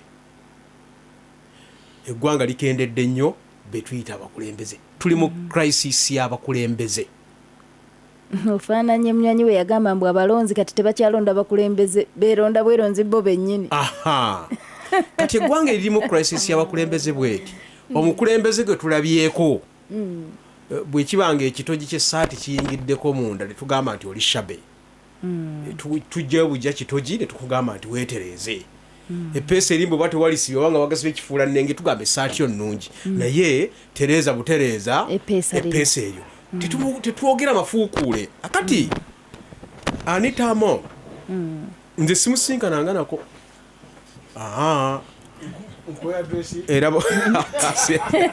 era mu kabbinkano kano pulezidenti waaye kaali naye kabadde naye ndowooza nti bakyali bonna nze mbadde mulabanga ayagala okunnemesa entebe nze special envoy ya president general DP era nzijako hadithi ya DP n'olwekyo mbadde mulabanga opponent wange then oli replacement mutuufu wa Kennedy Mutai definitely ayagala okunsuuza entebe y'obwa speaker naye nze sinkananga Amongo simukubiranga ku simu tankubirangako bamwine agamba kuwa essimu ye naye tagirina naye ng'omukulembeze nteeka okwogera ensonga nga bweri management ya issue ya Amongo tegenda kutuleka kyekimu nze ali ku muzindalo gwa simu nalabako abantu abatiisa esente nga tugenza okukubisa ensimbi zaffe eyo gyetuzikubira kankose nakwedde atajja kunyigira naye nakwedde n'ateekako ebisawo bya ssente ku nnyonyi y'emu ebyo bitukulire wano neza gavumenti zigende eyo ishu yagenda wala tewalaba ku musuubuzi ow'amaanyi wano erinnya katulireke nga bamukutte n'ebikutya bya ssente nga bifulumya eggwanga eyo ishu yagenda wala gwe ebbanga ly'omaze wano towulanga ku ishu kankose Mutenyu ku luno nga bagamba nti nagenze wa Mutenyu ng'ekintu tteyo kutwala ddagala kufuuyira biyenje nga birya ssente ze ziri mu kibanyi gwe byo tobiwuliranga ate omulembe gwozipimira mu kiro era nagwo waaliwo abaalina ebisawo nga batandise zipima mu kiro akati gwe ng'olowooza nakano kankagatteko twakozeyo etteeka mujja kunnyama nze saasoma amateeka ku yunivasite nasoma byanfuna twakozeyo etteeka erigaana zizimula okuba n'omutwalo gw'ewaka ndigwina kubeera ku akawunti eryo etteeka gyeriri waliwo atamanyi fe abagoberera ebyenfuna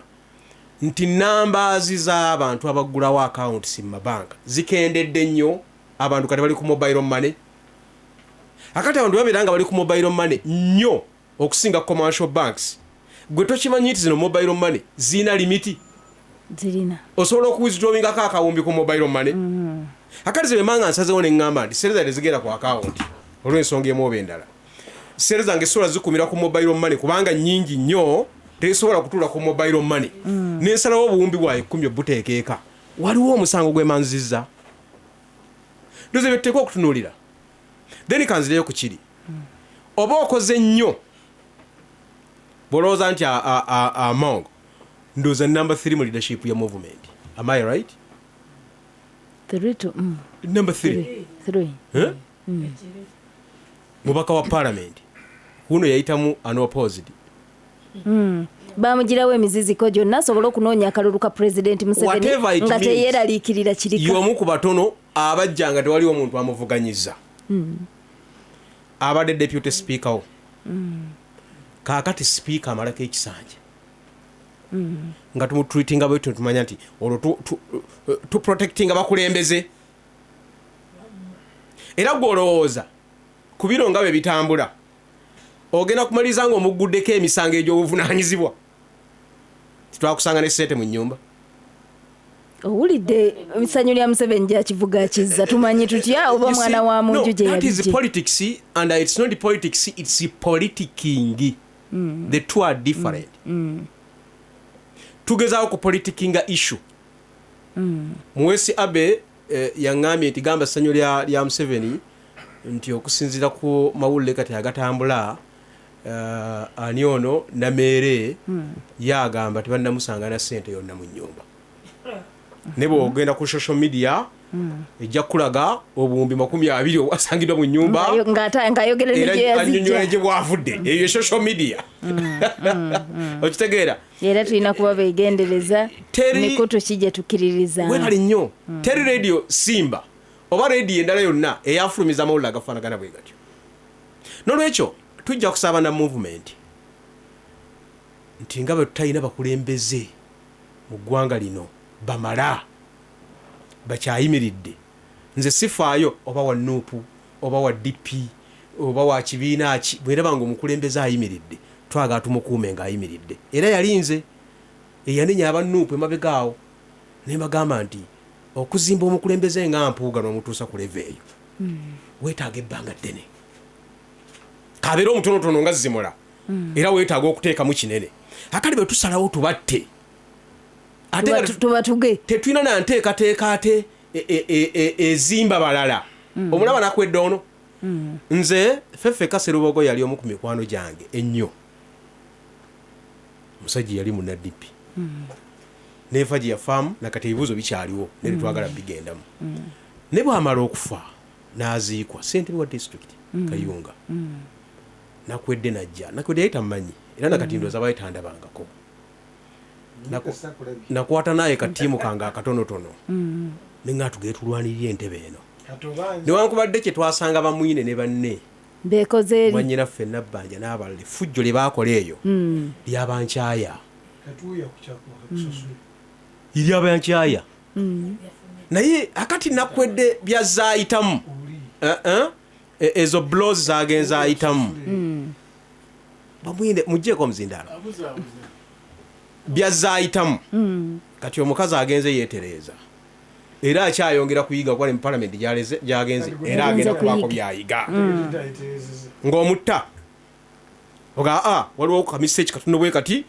leka tumulabise si enyogera ya leero nolwekyo ndi omu ku bannayuganda abatono abatakkiriza nangeri gye bahandolinzeemu nsonga y'amaoni oyo badde osobola okumuyita n'oyogera naye obanga pulezidenti we obanga omu ku baleaders be kubanga era si ye leader asembayo n'omugamba step down n'omugamba nti nakugamba nedda tugende mu kokasi waliwo ensonga eno neeno n'olwekyo tugenda mu maaso nekiggwera eyo internally tuteeka okuba n'ebisenge bakulembeze ab'enjawulo n'engeri gye twogeramu n'abantu baffe nga netuba exposinze akati ekyo ne movement tekigireka mabega njagala kwongera tekigitwala mu maaso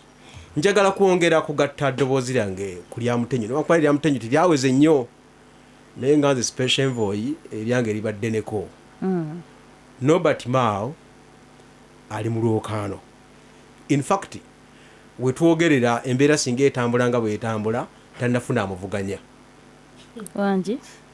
singa embeera esigala nga bweri tannafuna amuvuganya kati kankuwe practicals zaakyo Anita Among abadde waali sirwakuba nti waali naye ng'ali ku bintu bibiri one president yasetingwa movement nti wobeera deputy shuwaddi jova nofuuka sipiika si kisanja kimu naye bibiri ebyo biba byekolera ate nga newali ebibiri webali nnyo ku deputy ng'ovudde ku deputy webali nnyo bibiri weebiri hakati ya president ne bagisetinga era nje tubali tugoberera kubanga batuvuga buvuzi eyo president ng'ekyali awo balina olukiiko lwabwe olw'okuntikko newankubadde nze okusinziira ku nze ekyo kyange olukiiko lwa movement olw'okuntikko si seeke baluyita museeke nyanyola atategedde nze ntegera butegeezi mangu era ndabira omwatumula ku munne museeke weba tennatuula ebisigadde muli ku byammwe era le baawandita ebbaluwa nembaga nti seeke yagikoze naye okusinza ku museeke yakozeyo ka paragraph akasembayo mwali musaba obwa sipiika mwawandikira museeke mwawandikira museeke direct mudiringana museeke zino organize ndale tusigendamu tumanye ebintu gye bisalirwawo akati museeke wabanga tannasalawo era wabiwulira engambo ezibadde zitambula ate nga zeŋŋambo ennungi tulinawo bad and good rumors good rumors zibadde zigamba nti ebya seeke mbiveeko tujja kuddamu obudde obutuufu mukulu nga yagamba oli museeke nti obudde obutuufu bwe bunaatuuka tujja kusala wangambye kubikwatagana ne Mao nsobola okujjako hadithi yes gye tulengera nti mwandibanga ekya deputy mutandise okikwata ku bwoya mukyaniriza nze bamala okundonanga kansala emakingi netugenda mu kamyufu ka DP nga njagala bwa sipiika bwa gombola eyo Richard Kalibala n'ampangula n'akalulu aka kamukati mu primary zaffe ne baŋŋamba nti jangu ku bwa deputy baganda olukye njagala nkimanyi nze njagala bwa sipiika bwe basibufunye ekyo kiwedde ne tuvuganya embendi wano ku bwa ssentebe nibabawo omukulu w'omusijja mwogera bamwine kijja muyisa bubi naŋŋamba nti sibo ebyerusifayo biveeko jangu tukuwa obwa RDC ne mugamba ku levo yange nze Ssekanyole y'omu kibuga wano simanyi gye basaba bwa RDC era nyinza obusabayo ne babunyima sinjagala kyerusifayo era paka nga mmase kamishona gaye tosobola bufuna aye naye kenyini nga yabunsuubiza ne mbumuziririra omaze n'omwogera kale wunzika tulekereyo abantu banakadde tetuvuganya bwa deputy speaker nfuganya bwa speaker tuvuganya bwa speaker bwe kugambye nti okusinza ku bitambula olwaleero tetunnafuna atuvuganya kubanga amongo wabanga bamudamaginze bo bennyini nga bamwettidde then ono both eyo project ya MK talina mubaka wa parliament n'omu mu parliament kubanga naye ayogera eddoboozi ne lituuka eddoboozi lisobola okutuuka niraffe era nga bwe lituuka n'olwekyo ekya speaker kituli mu ngalo 5 tetunnafuna kizibu kyonna ndowooza kansembyeyo akantu kamu kanguye yanguye okwongera okwebaza omubaka ono Nakwedde olina bw'omusoyeza ebibuuzo wano nendaba omukyala ayimiridde bamwine n'amusoomooza nti olina omubaka wa payi olina sipiika ayesimbyewo n'abeera reasonable enough n'agamba nomination tezinaba bamwine n'asirika n'ategeera kikitegeeza obwa sipiika abantu beesimbirawo awo bwekiri era ne balonderwawo bano abakyaliwo okujjako owange ye yayita kumpi mu buli kimu asigaza kimu nomination ne buli kimu yakiyitamu yeyeka ne bwenkoma mukulunduga akadde kakosevu neyanziza erinnya nze Nduga Jamiru njagala okulamusa ku bannange nabo bwenina mu studio n'abatuuliriza okusingira ddala bannakayunga nkulisaayo bannakayunga mwenna abasobodde okujja okwetaba ku mukolo gw'okwebaza gwategekeddwa Honorable Nakwedde ate mu nsonga yemu n'olwaleero Honorable ow'ebbaale Tebandeke naye abadde akola ensonga ye musobodde kubeerayo olw'enteekateeka ez'enjawulo era naye tasobodde kubeera wano olw'enteekateeka y'emu so tubakulisaayo bwe nabadde busaana nasanzeyo amawulire genjagala okwogerako wano agatankoze bulungi abantu ba Ntenjeru North twagala okubeegayirira n'okubasaba mukimanyi bulungi nti ebiseera eby'obufuzi tebiggwangawo buli saa tuba mu byabufuzi omubaka waffe mukulu Inginiya Kafeero Sali waliwo abanabyabufuzi abatambuza olugambo nga bamuteekako ensonga y'okubeera nti oba oliawo yali compromised ekyo si kituufu era saagala mukitwale bwe mutyo ebyo byabufuzi kubanga abalabe baffe mu byobufuzi tebatuulanga era bakyaliwo Inginiya yateeka ssente nnyingi nnyo mu kalulu ako kulaba nga anunula ekitundu ekyo kuba ebigenda mu maaso mubimanyi n'olwekyo saagala muve ku mulamwa akyaliwo era ensonga tukyagiriko ey'okubeera obwemupye bwa Ntenjeru North tusaba busabi kiseera gino emyaka 5 gigenda kuggwako era nga tewali kikyuse ekyo nga nkimaze twabadde n'okulonda ku district obwa speaker embeera teyatambudde bulungi ebyo nabigamba nga bannakayunga tekisinze okuzza kayunga emabega zenkambi z'ebyobufuzi weewuunye ab'NRM nga beevuganya naye ng'omu kyamaani w'NRM owa pate omulala nga ye candidate yawangulwa obwa ssentebe ng'ate fulaga beera w'NRM naye nga ababiri buli omu ayagala aleete sipiika olaba ekyo kikomawo ne kikulaga nti wa district gyekyaliga nti ekifo kya sipiika buli omu akitunuuliranga ekisobola okumuyamba okwegazanyiza mu nsimbi z'omuwa omusolo ekyo tukibalabula era njagala okubasaba ffe bannakayunga amaaso tukyaga bataddeko ate kayunga tegenda kusaanawo myaka gino 5 tukyaliwo era tukyagoberera ebigenda mu maaso njagala kugenda butereevu ku mulamwa olwakadde mukulu wange Owekasanda njagala kumwebaza. Ayogedde ensonga bbiri. Ayogedde politiking ne politics. N'ayogera ne politics. Nze njagala kuyita mu politics. Njagala kuyita mu ki? Mu politics. Mu politics. Olwaleero gavumenti bwevaayo netutegeeza nti etandise ekisanja no sleep. No more sleep. Nti process eriwo ya kuteekateeka engeri ekisanja bwe abakulembeze bagenda okitandika. Tekinaba kutuuka ku stage eyo ya kukitandika. Na bino ebigenda mu maaso. Naye president yatugamba era abadde ajja akyogera. Nzijukirako lumu mu biseera bya Honorable Kadaga nga speaker. Yagezaako olumu n'atuula n'ababaka ba parliament.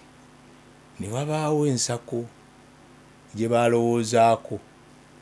era ne bagiyisa. Neyita na mitendera na mateeka. Ne president bwe yalabanga ekyali kikoleddwa ye teyakikkiriza era teyakisiima. Yakisangulawo n'akigaana.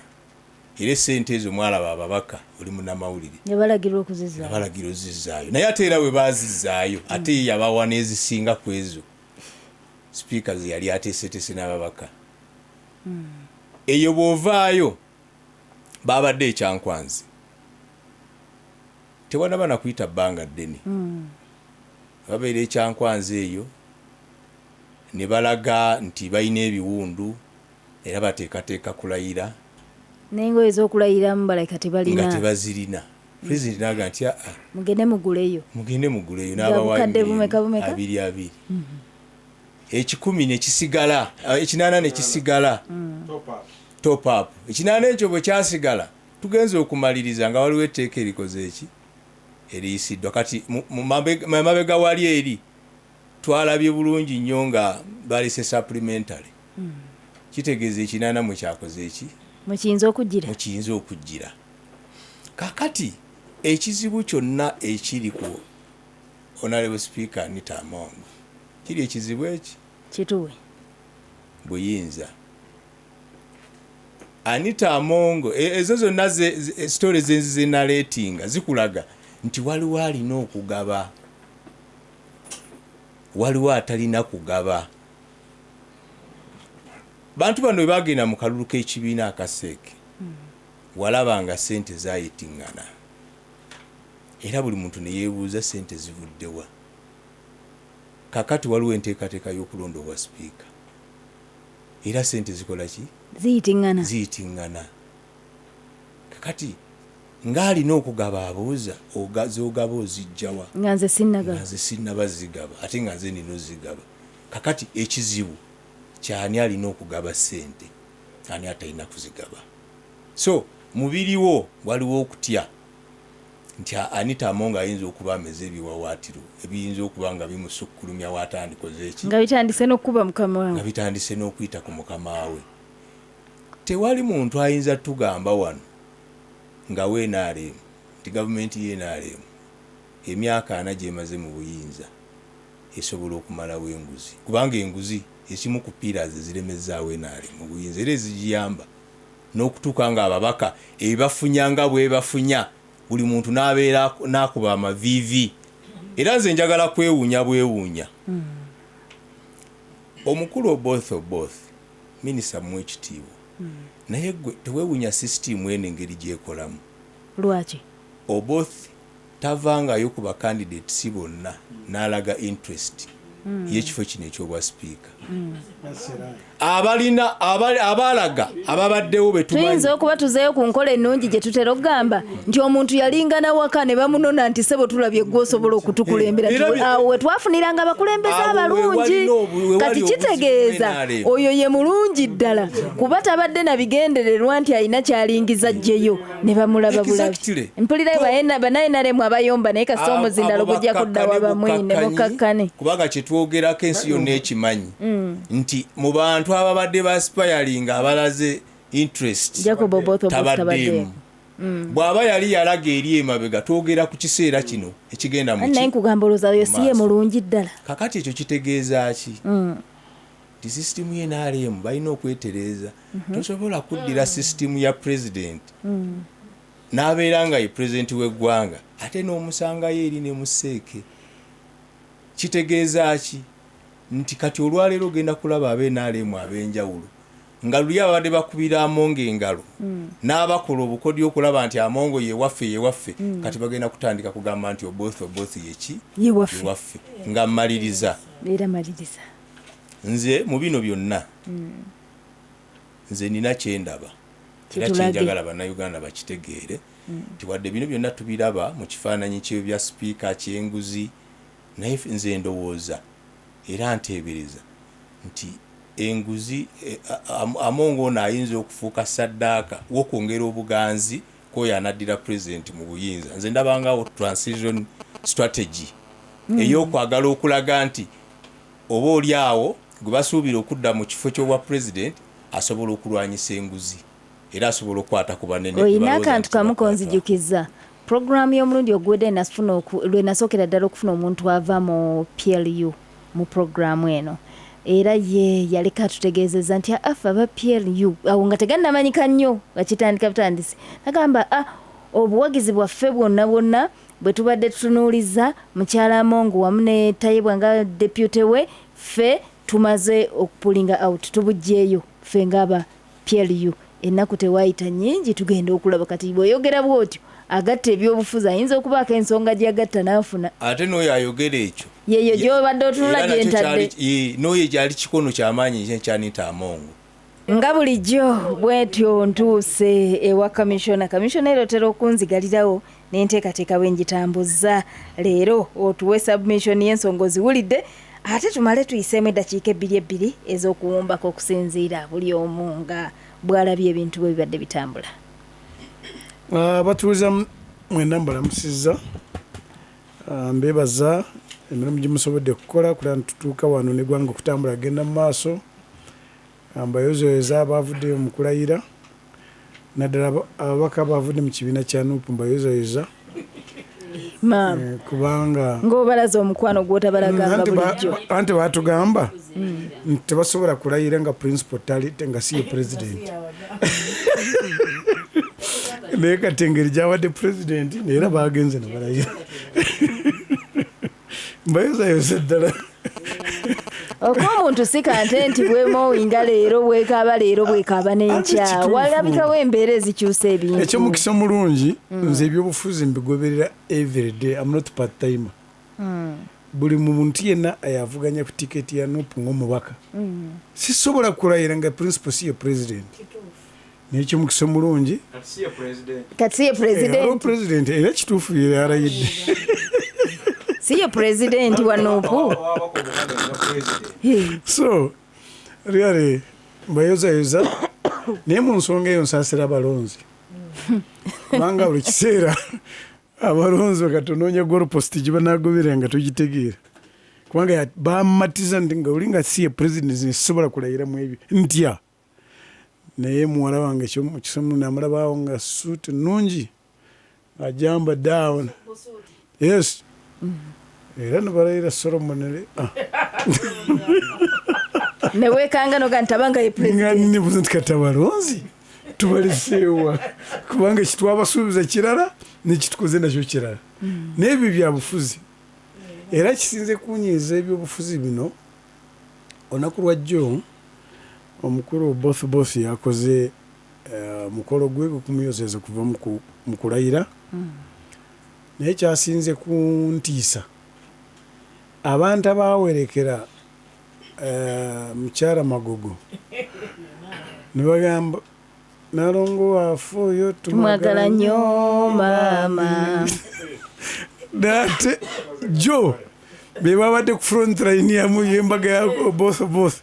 taka speaker yo ngai ndabye bulungi nakuzonda alaganta kapande batoka somye bulungi ninga ninzira mu kapande kasomye maji ngenda ku simu ninzijayo ngaddala wasomye maji benyini abayimba nga bamutwala kulayira kati wano be batudde ku ntebe zo ku mwanje wano ta ono kati ye matabuti kati ninga yufuzi ekyo tekyewunyisa n'abasooka okujajja toli nti ye kabaka w'abayudaaya be basooka okugamba nti mutuwe tumukomerere kyandisoboka kubanga ebyo sibimanyi bulungi fe nze bimanyi bikifirika mpozi oli wa buwangwa naye I think mu Uganda tutulina bana byabufuzi tulina ki we have political prostitutes yiye kigambo tekiwooma bulungi anti kyekyo kyenyini kisigalireyo ddala mu luzungu munabyabufuzi nebwaba nga ali omu asigala nga nsonga yebweba nga yentuufu naye bana batambula nga kibuyaga gyeraga gye bagenda nze kyovula kati gwe wasigaddeyo ewa mama nalongo owaffe eyo waliyo omwana yali tazaala wano mu Buganda simanyi bamwita musajja abeera mugumu musajja nga tazaala oyo kojja wange anamunyambako kati endiga kati yagenda yali asanga nga bagenda baziika omwana wa muganda we nagati nze batange mundaba wano kino kikyangana kuwasa nze kikufiisafiisa obwana nokuziikaziika nolwekyo luusi nange nga ebyobufuzi bino ebyekika kino si mu Uganda lwali teri mu nkala yabiina byobufuzi ebingi si bagamba n'ekyembi tubisinsiya tutulina kibiina kya byobufuzi ebibiina bino byatandikibwa mu kiseera kyebayita industrial revolution ensi bwe yafuna amakolero niwabaawo demand kubanga edda Britain ensi ez'abazungu zafugibwanga ku bukulembeze bw'ennono naye bwewajja amakolero niwabeera abakozi b'amakolero baagala emisaala mingi niwabawo bananyini makolero bagamba nti tujja kubawa ebitulabyo zitulabye niwabawo bali ab'ennono nibagamba nti ebyo situbyagala that's when political parties emerged because of different class structures kyovola zireba pate z'enkadde kati olwaleero mu Uganda bw'oba nga tolina class structure mwesanga nti okay mwena mufaanagana naye mugenda kweyawula ku lw'erangi zimwambadde nayambadde kimyufu kyenvu olayambadde kimyufu nakiragala ninenfuuka ensonga kyovulaba olwaleero kati omubaka wa nuupu mu palamenti nomubaka wa NRM mu palamenti enjawulo eki ideology ate yaawa manifesto yayitamu yeeno emyaka 5 oba oli wa DP oba oli wa nuupu manifesto egenda kukolerwamu yeeno gyoteekwa kugoberera tulina byolimba obadde yagala kugikwasawo nalebo nakwedda girabe gyagenda okukolera ngenda gimuwa ngaayogera kubanga mali yagala gimuwera kugundi ku kamera abantu bamanye but kibi kubanga njagala manye abantu bagenda kukulembera amanye biki byabasuubiza ebiri omu byalina okutuukiriza naw kino ekimu tubadde twogerako oba ekimwogerako nze newuunya beekanga manifesto eyo peegi ndowooza 10 soko nyanzikeko katono anti yo peegi 12 namba yakutaana kokusatu 5.3 fighting corruption mbwebyo bya kisanja kiwedde this is the manifesto ya 2026-2031 ensonga yasala ekkubo ekisanja neva mu kiriri ejja ne mu kino peegi 10-12 NRM will strengthen corruption investigative institutions that is Inspectorate of Government, Auditor General, Director of Public Prosecutions, and all that. This is to sensitize the masses to report corruption. Masses. Buli omu kati lwaleero mutuyambi nti sewo munauganda wenna tukusaba owoonaalaba obulyake buli kika kyonna otubuulire. Hold chief administrative officers, RDCs and DSOs accountable for non-inaction in fighting against corruption. Sensitize elected leaders nga bandekwedde on their mandate in monitoring service delivery where they find faults and action should be taken. continue to digitize various government services to deliver systems to eliminate corruption, continue to build capacity building and corruption, progressively enhance. naye byonna kambizingire wamu nti kulwanyisa buli bwanguzi abakulembeze bayigirizibwa obuvunanyizibwa bwabwe n'abantu olwaleero President Museveni kyasuubiza kiri muno. Mukuluzi mwabadde osaba ati tujje lumu nga twogera ku manifesto eno. Fine. Naye ekisinga obukulu kyali Kyankwanzi. Kyankwanzi muleke amalirize President Museveni bwe yali ayogerera babaka ba NRM yabagamba nti kirungi muri ba NRM muri wano waliwo ebintu ebinswaza n'ebiswaza eggwanga mbabuulira buli kiseera tumufaayo ekintu ky'obulyake kituswaza kituyisa bubi naddala mu palamenti enyonyi zimulinya buli lunaku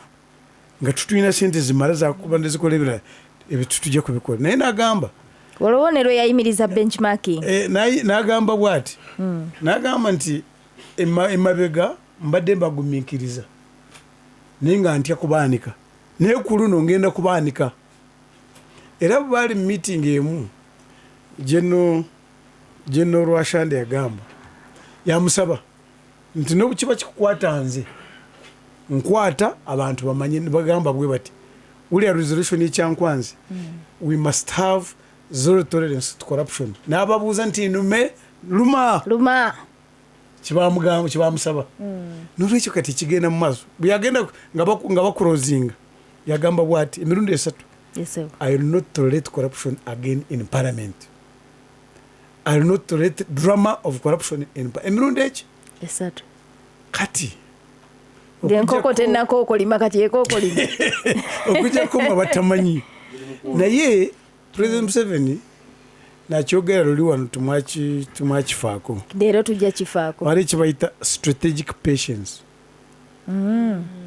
era ekyo nange mwankubira kadde wange kasire zimulako katute strategic patience obugumiikiriza n'akumanya mu myaka 5 nti ebyokola si bituufu n'asirika ate nayefuula ng'atabiraba naye nga teffe bw'otumalawo n'agenda kuvayo bw'ati nga buli kantu konna kakuliko ng'akayina kyovula olukiiko luyayita luli olukiiko luyayita wali yayitiremu abanaddiini n'ayitemu ab'ebyokwerinda n'ayitemu ne mukyala Kadaga n'amubuuza mukyala Kadaga palamenti eno myaka 10 obadde ogikola otya kulaba nti ogitambuza naye nga ku sente ntono ne drama nga tiriyo bulyake era mukyala Kadaga bwe yamaliriza kumubuulira ab'ebyokwerinda buli omu n'amuwa ripooti ye wa CID namuyiye wa ISO namuyiye CMI namuyiye era namugamba nku as far as I'm concerned vamulolekano lwa speaker ngagamba ndike mungu ngamaze okulya ripooti zino zonna anti bazogede ono gwe yabuuza ekibuuzo ky'otuwadde teyawa kyakuddamu tubadde twagala okumanya kyeyaddamu sigamba nti abanaddiini tebaliyo bonna banga bali awo naye kusinziira ekindaba kyova mu olwokano luveemu kati bino Museveni ajja kutukulembera mpulidde wano abamuvuganya abatakanya naye ebibina by'opposition engeri gye bandibadde bagamba nti kino kitulwanirira naye lwaki ku luno yakitegedde ddi ne bwaba nga akitegedde leero ekikulu kiri nti akugambye I will not tolerate that corruption in parliament and he has started gwe basaba okusteppinga down yakkiriza yawara zampa mpaka kati Kennedy Mutenyo nezimala mbasaasidde bambi nze ebyobufuzi bino simanyi kukwenya ekibiina ekigenda kusala wani afuuka sipiika kya NRM museeke kya NRM now nze ekyenkutumako kiri kimu Rwana nga bw'osobola olabe nti seeki ekanya naawe ate bw'ogimaliriza Rwana nga bw'osobola olabe nti ne kokasi naye eri naawe ekyo bw'otaakikole agenda kulondebwa nga sipiika wa palamenti ya Uganda agenda kuba nga awandiddwa kwedisu sek ya NRM ne chairman wa NRM ne kokasi ya NRM kati gwe siibulira ddala era omanyi nkuba bwe begenda kutonya olabe kire as we speak akobedda nkalinze as we speak ekire kiraga ki luli 2021 actually choice ya President 7 yali ya both you know he was a chair for the first time ababadde bafuka ba speaker naye history kanji bagireyo babadde babeera ba chairpersons of legal and parliamentary committee babadde bonna ng'ojje koono kati era ebyo bizibu byamutuuseeko both was the chairperson of legal and parliamentary kati kyekyabaawo luli n'atatwala kifo kye butereevu ekyabaawo bwe batuuka mu SEC majority of SEC members ne bavotinga monga obalonda kati President 7 strategically njingambe strategic 5 nagamba tofaayo genda mu defense kati ate deputy ekire kitunuddewa ebyo tobifaako ekire kiraga nti both of us yakoze ki naye nekyo wa deputy ekya deputy nga kindaga nti munnaffe bwe tuli mu mukago wali either Monday or Tuesday Monday luno lwenkya oba Tuesday tulina budde kubanga 25th is the voting day bampeere mutenyo omuzindaala so muwekateeka bamutenya owumbeebaliza bagaa nti akugoba tabala kyabalaki takutusuuza ndowooza bafuukuula enfuufu eno basiikuudde enfuufu era bagenze kumaliriza nange ngenze enfuufu efuumuuse ddala jukira radio simba elungamizibwa Uganda Communications Commission naye ng'agamba nti kituufu both ye mutuufu omuzindaalo kagugende Kennedy okusiibula kwaffe twakuwa eddakiika 2 mu dakiika 2 ekisooka njagala kujjukiza muganda wange bamwine nti point namba 7 mu 10 point program gye mwajja nayo mu 86 kwali ku eliminating nguzi kugijjawo weeri teriiwo ekitegeeza ekyaliwo so kaakati natandise nga mbeebaza nti mwebale finally okukkiriziganya naffe abadipi n'abalala nti enguzi mbi naye tubasaba mukitwalire ddala emyaka 5 ate muteekewo obwenkanya n'amazima nabano be mukutte mugende nabo mu maaso njagala kusembyayo kino nti pulezidenti wange Norbert Mao bwe yali yakalondebwa eggulu nga LC5 chairman waliwo abazungu abajja eggulu ne bamubuuza nti oyagala tukukolere ki singa baali balala yandigambye mungulire emmotoka yagamba mutukolere pulaani y'ekibuga ggulu city okulabika obulungi era bw'ogenda eggulu kati okiraba n'olwekyo teetaaga omukulembeze ffe nga DP pulezidenti waffaze abalaze standard ba agitadde wali nagambye challenge eri wammwe oba mwagaliza Uganda ebirungi era bwe mutamuwa mwe oba nedda bwe tutamuwa Norbert Mao eggwanga lyeri mufiirwa era kyova olaba mwamala omwaka mulamba nga temulina minisita wa justice ng'akyagaana okubiteeka mugundi naye kituufu nti NRM mwe musinga obungi kati mu bungi obwo twagala mu bukozese bulungi ffenna wano mu studio tuli bantu nga 8 singa omukufa erandi road omusanvu bapangisa ne bajjawo ekibuuzo nti tusasulenga renti abasinga obungi baddamu ki tetusasula kubanga bapangisa n'olwekyo obungi bwammwe mu bukozese bulungi ku lw'obulungi bwa Uganda ffe tubawadde kye tulowooza ke kabiriiti akamu akayinza okutandisa oluyiira olwatandise luno neyaziza nnyo njagala okwebaza muganda wange essanyu lya Museveni mu kwogera kwe azzemu ebibuuzo byange ebisinga obungi bwe kiba ddala kituufu nga byatugamba byali nti alingizaayo nnyo eyo mu gavumenti ya mwami Museveni ewaabwe yeeka gy'asula ewaka ebibuuzo byange ebisinga abizzeemu kuba tubuulidde Anita bw'abadde agaba ssente Anita ayagala kuwamba basanzeeyo emmundu simanyi sayirensa tekiddamu ebibuuzo byembadde nkolaki byembadde nnina mbadde mpulira essanyu nga mpulira okwesunga nga ŋŋamba ŋŋendedde mu paalamenti mu budde obutuufu nga missoni kujjawo nguzi naye kakati ŋŋenda sooka nzireko wabbali neeyongera okwetegereza ensonga zino bwe kinaazuulibwa nga ddala bano abakulu bazze kujjawo corruption obeegatako of course okuyimirirawo okulaba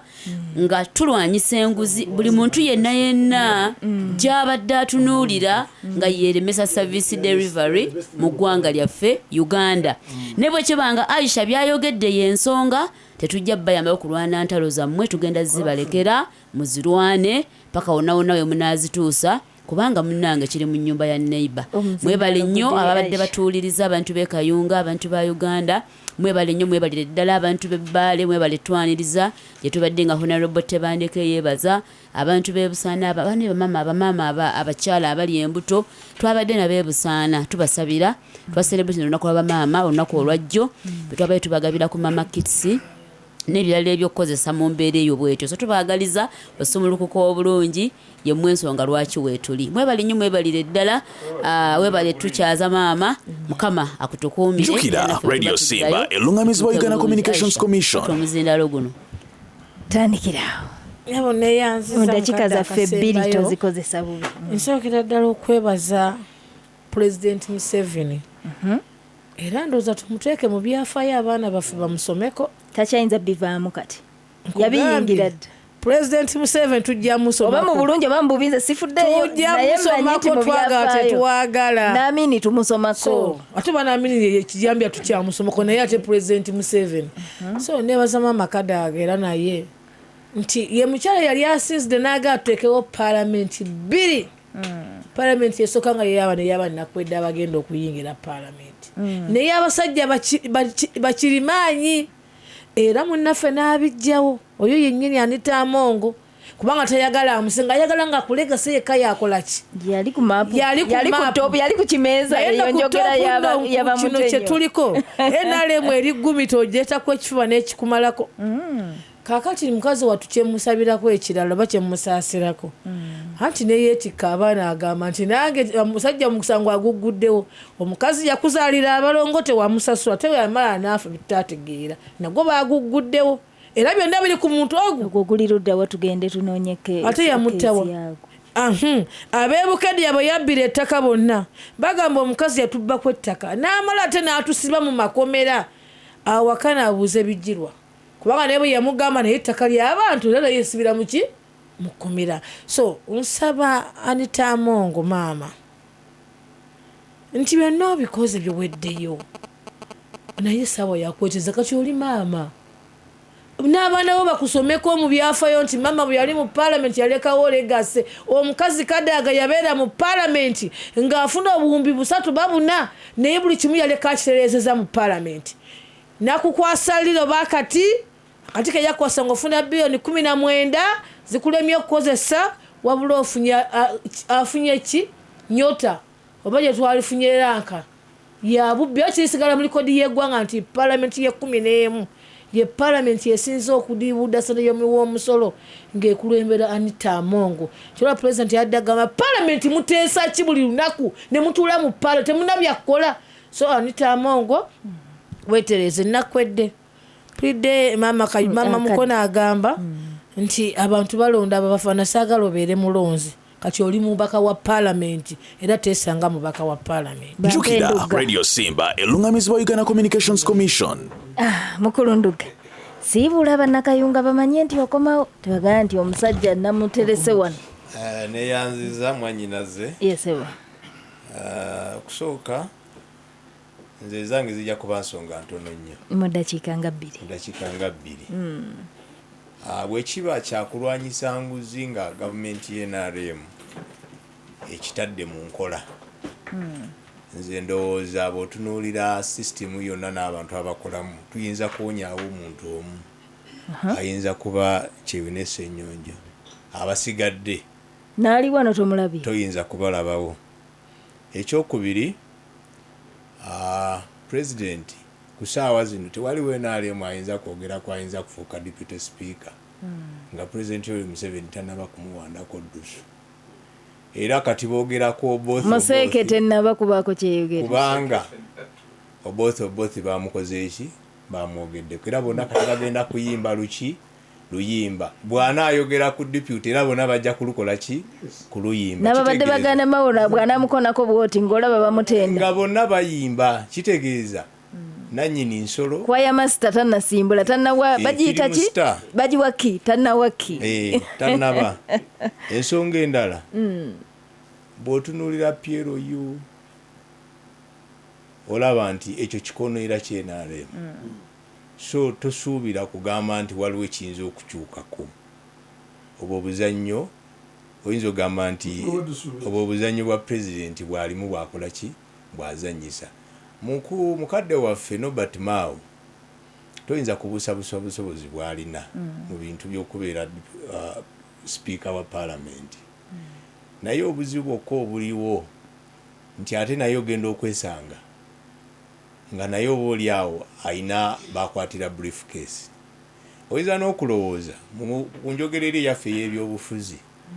nti mu mbeera gye tubadde tutambuliramu ebyobufuzi bya kanaayo kyani ebyokumalawo opposition nze ndowooza nti ng'omukulu bw'alina transcript ze bwazizannya omukulu Norbert Mao ayinza okuba nga yategekebwa okujja avuganye ku kifo kino ekyobwa sipiika alegitimizinge paalamenti ereke kutunuulirwa nga NRM abatavuganyiziddwa naye nga kiri automatic nti NRM ejja kukola ki ejja kuwangula Jukira Radio Simba Elungamizibwa Uganda Communications Commission atugalirewo program omukulu okasirizimu gw'otugalirawo leero ndowooza wonzika by'owulidde n'ebyakusigaddemu ndowooza nti bannaffe batukoze bubi in first place be bannammwe be baliwa bana bali mu buyinza omanyi balina emizannyo gye bagenzi bakola wano ate nabo ne bagyekolako zinabadde tunulira enkwata gye bakutte mu Nameere nga yengeri gye bakwatamu abanuupu yengeri gye bakwatamu abalala nagenza okuwulira nti bamukutte bamukasuse paka Kigo mu prisoni omuntu agenda mu prisoni alina emitendera mwayita tosikambula muntu ku street asooka ku poliisi agenda mu kooti webale nnyo akati ebyo basetinga emizannyo emibi ennyo egigenda okuteeka eggwanga lino mu katyabaga olwaleero bw'ogenda e Kenya sipiika alondebwa kumpi bantu bonna tava mu kibiina kya byabufuzi akuwako akalulu public ne batuwa n'omukisa naffe ne tuvaayo ne tugamba nti oyo gwe mwagala okuwa sipiika yatwala kino ate kati amendments ze mukoze mu constitution empitirivu lwaki eyo tekolebwa naye kakati parliament yareducingwa to one man called Bamwine. You get it? Abo opposition yabali mu parliament bagamba afe tulina ddoboozi kubanga tuli batono n'olulanga abakoze ensonga hakali n'aba movement abayitirivu ennyanja eri mu parliament nabo bagamba nti owange twandikoze tulina ddoboozi kuva wabamwine akali ogenda okwekanga sayidi zombi tezirina value ezirondesa abantu kuva mu byalo eri nti ono gwe tulonze yagenda okutukiikirira yayina eddoboozi kubanga ate naye ayina eddoboozi lyagira ki lyalinda ebyo tebitwala ggwanga mu maaso ndoza n'ekisemberayo ddala Mwai Museveni nga commissioner we yamuyise strategic patience atula wansi n'abanga banyaffe engeri gye baanobangamu n'atwala ekikopo ewa neighbor n'atwala akapaasa ewa gundi ali mu kunoba atuuka ogenda wuba mikono olowooza dda ali wamugamba tugende tulime aga omusana gwayasedda nze sina gye ngenda kulima sebo ojja kgenda okulima nti afazaali nzire waffe naye nga yagenda buli kimu yakisibadde eyo enkola nayo si nkulaakulana ku mulembe guno omuntu atukola obubi tumugambeko tumucautioninge tumwecautioninga ssatu tolinda bulinzi lunaku lusembayo okube buli muntu bw'atyo Bukenya bwe yakubwa ku byacogamu mujjukira n'asaanawo nakati bwe tulaba vice president omu kubasinga okubeera nga simmativu yeye privilege zonna zibateeka okumuwa tebali gye baamuwa ennaku ezabadde mu mawulire ng'agamba singa seeteekateeka nagula mmotoka bansuubiza ne furniture mu nnyumba n'okulongoosa ennyumba yange sina kyenfuna naye yagamba nze okuyita mu mawulire Ese. okitegeera bwe batyo basanyawo musajja tukayihura kayihura bamuwanika paka mu bire naye kati gyali olwaleero weewuunya n'okwewuunya naye ng'ate abantu abo bateeketeeke gavumenti eggwanga lyabateeka mu ssente okuba traininga n'okubawa buli kimu tusobola omuntu okumuyitayo mpolampola okusinga okugamba nti leka tumusaanyeewo aye tumutwale mu rehabilitation center ojja mutwala mu rehabilitation center era tejja kudda bwana agenda okudda publicing mulaba bulala kati oyo amongo basoose mu maka agenda Nakasero wuuyo balumbi ag'ekigo ojja kuwulira nti ate kati bali Bukedya bali wa nazaala we bali wa sezaala we bakumalirewo ddala toliddamu kusituka ne bwoba oyagala buno obusongasonga president agabata $10,000 olwo n'agabawo $10,000 obutono tebulina nnyo makulu tebugaba political capital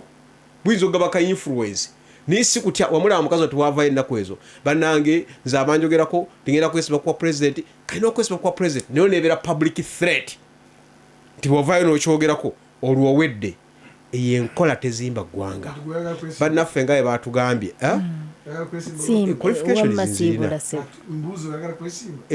qualifications zirina ezesiba kuwa president oyagala mukola ki mukama bampera omukisa mubire muleke osanga alina kyakola baagala okwesimbawo kyakubuuza oba toyagala mukola tetwagala kufula kifo kya president nti eyo threat lwokyogerako bakomezaawo n'akatambi olaba naawe ebisaanyizo birina naye oganya okukyatula lwaki abatuwuliriza tebasula bulungi nti tewalibaawo abasuubira enkyukakyuka ey'amangu eyo mugiviireko ddala awali omukka tewabula muliro musule bulungi